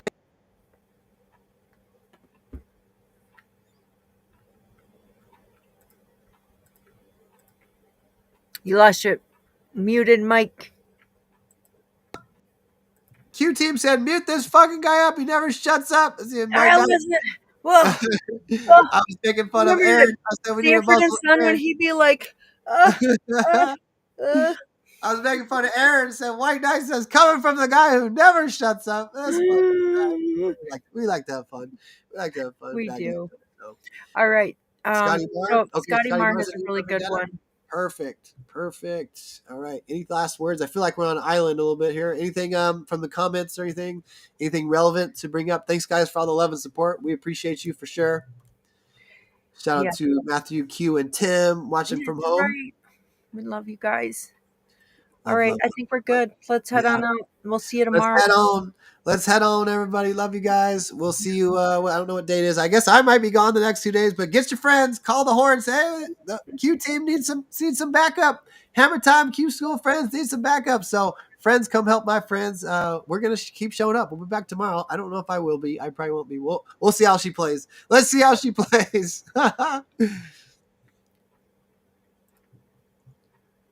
Beloved. Mr. President, your beloved New York City.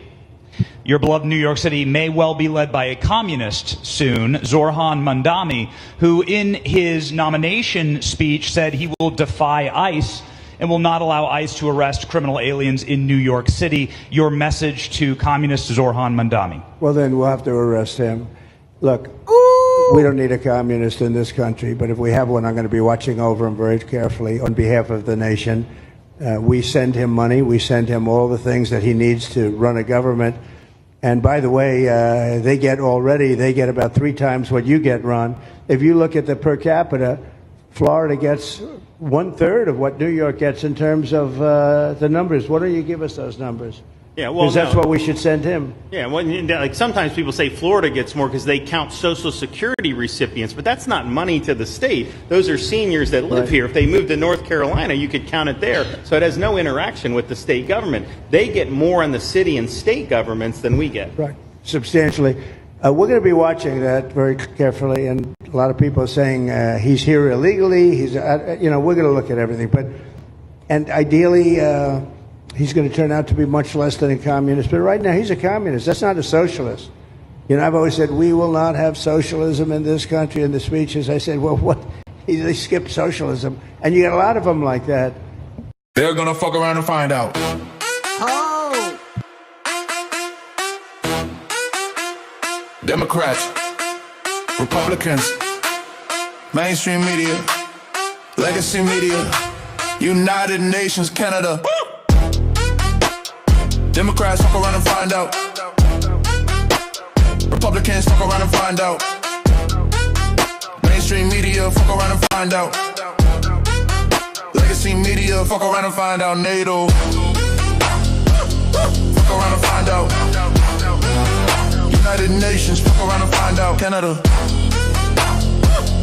fuck around and find out. Clintons, Obama, Deep State, Swamp Rat, Soros, Schwab, Big Tech. Fuck around and find out. Clintons, fuck around and find out. Obama, Deep State, Swamp Rat, Soros, Big Tech, Clintons, fuck around and find out. Obama, Deep State, Swamp Rat, Soros, Big Tech.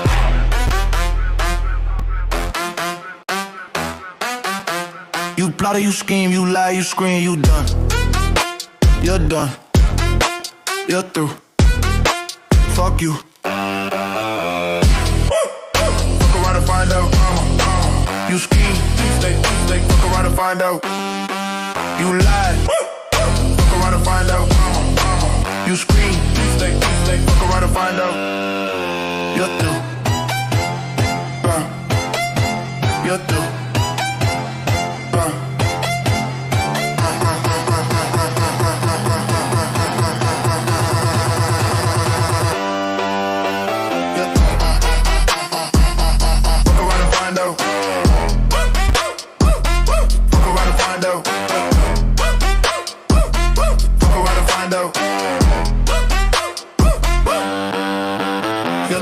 You plotted, you schemed, you lied, you screamed. You're done, you're through. Fuck you. Targeted. Fuck around and find out. Fuck you. You plotted, fuck around and find out. You schemed, you lied, Fuck around and find out. You scream, you're done. Fuck around and find out. Put through, fuck you. Fuck around and find out.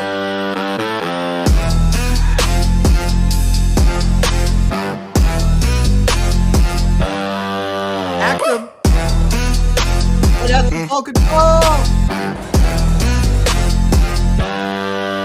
Don't be tripping, bro.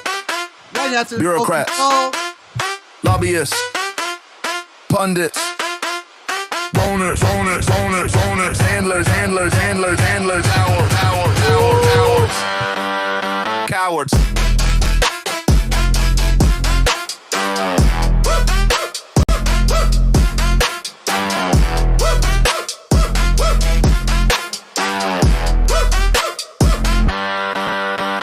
Elites, fuck around and find out. Bureaucrats, fuck around and find out. Lobbyists, fuck around and find out. Pundits, fuck around and find out. Hounders, fuck around and find out. It's beautiful up here. A more perfect stage could not be asked for. I don't see any instruments. Your powers of observation continue to serve you well. But wait! It is to Madame Justice that I dedicate this concerto in honor of the holiday she seems to have taken from these parts, and in recognition of the impostor that stands in her stead. Tell me, do you know what day it is, Evie? November the 4th. Not anymore. Timing is everything. Remember the 5th of November, the gunpowder, treason, and plot. I know of no reason why the gunpowder treason should ever be forgot. First, the overture. Yes, the strings. Listen carefully, can you hear it? Now the brass. I can hear it.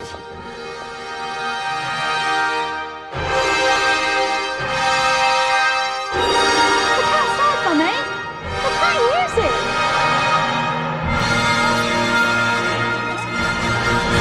How did you do that? Wait! Here comes the crescendo!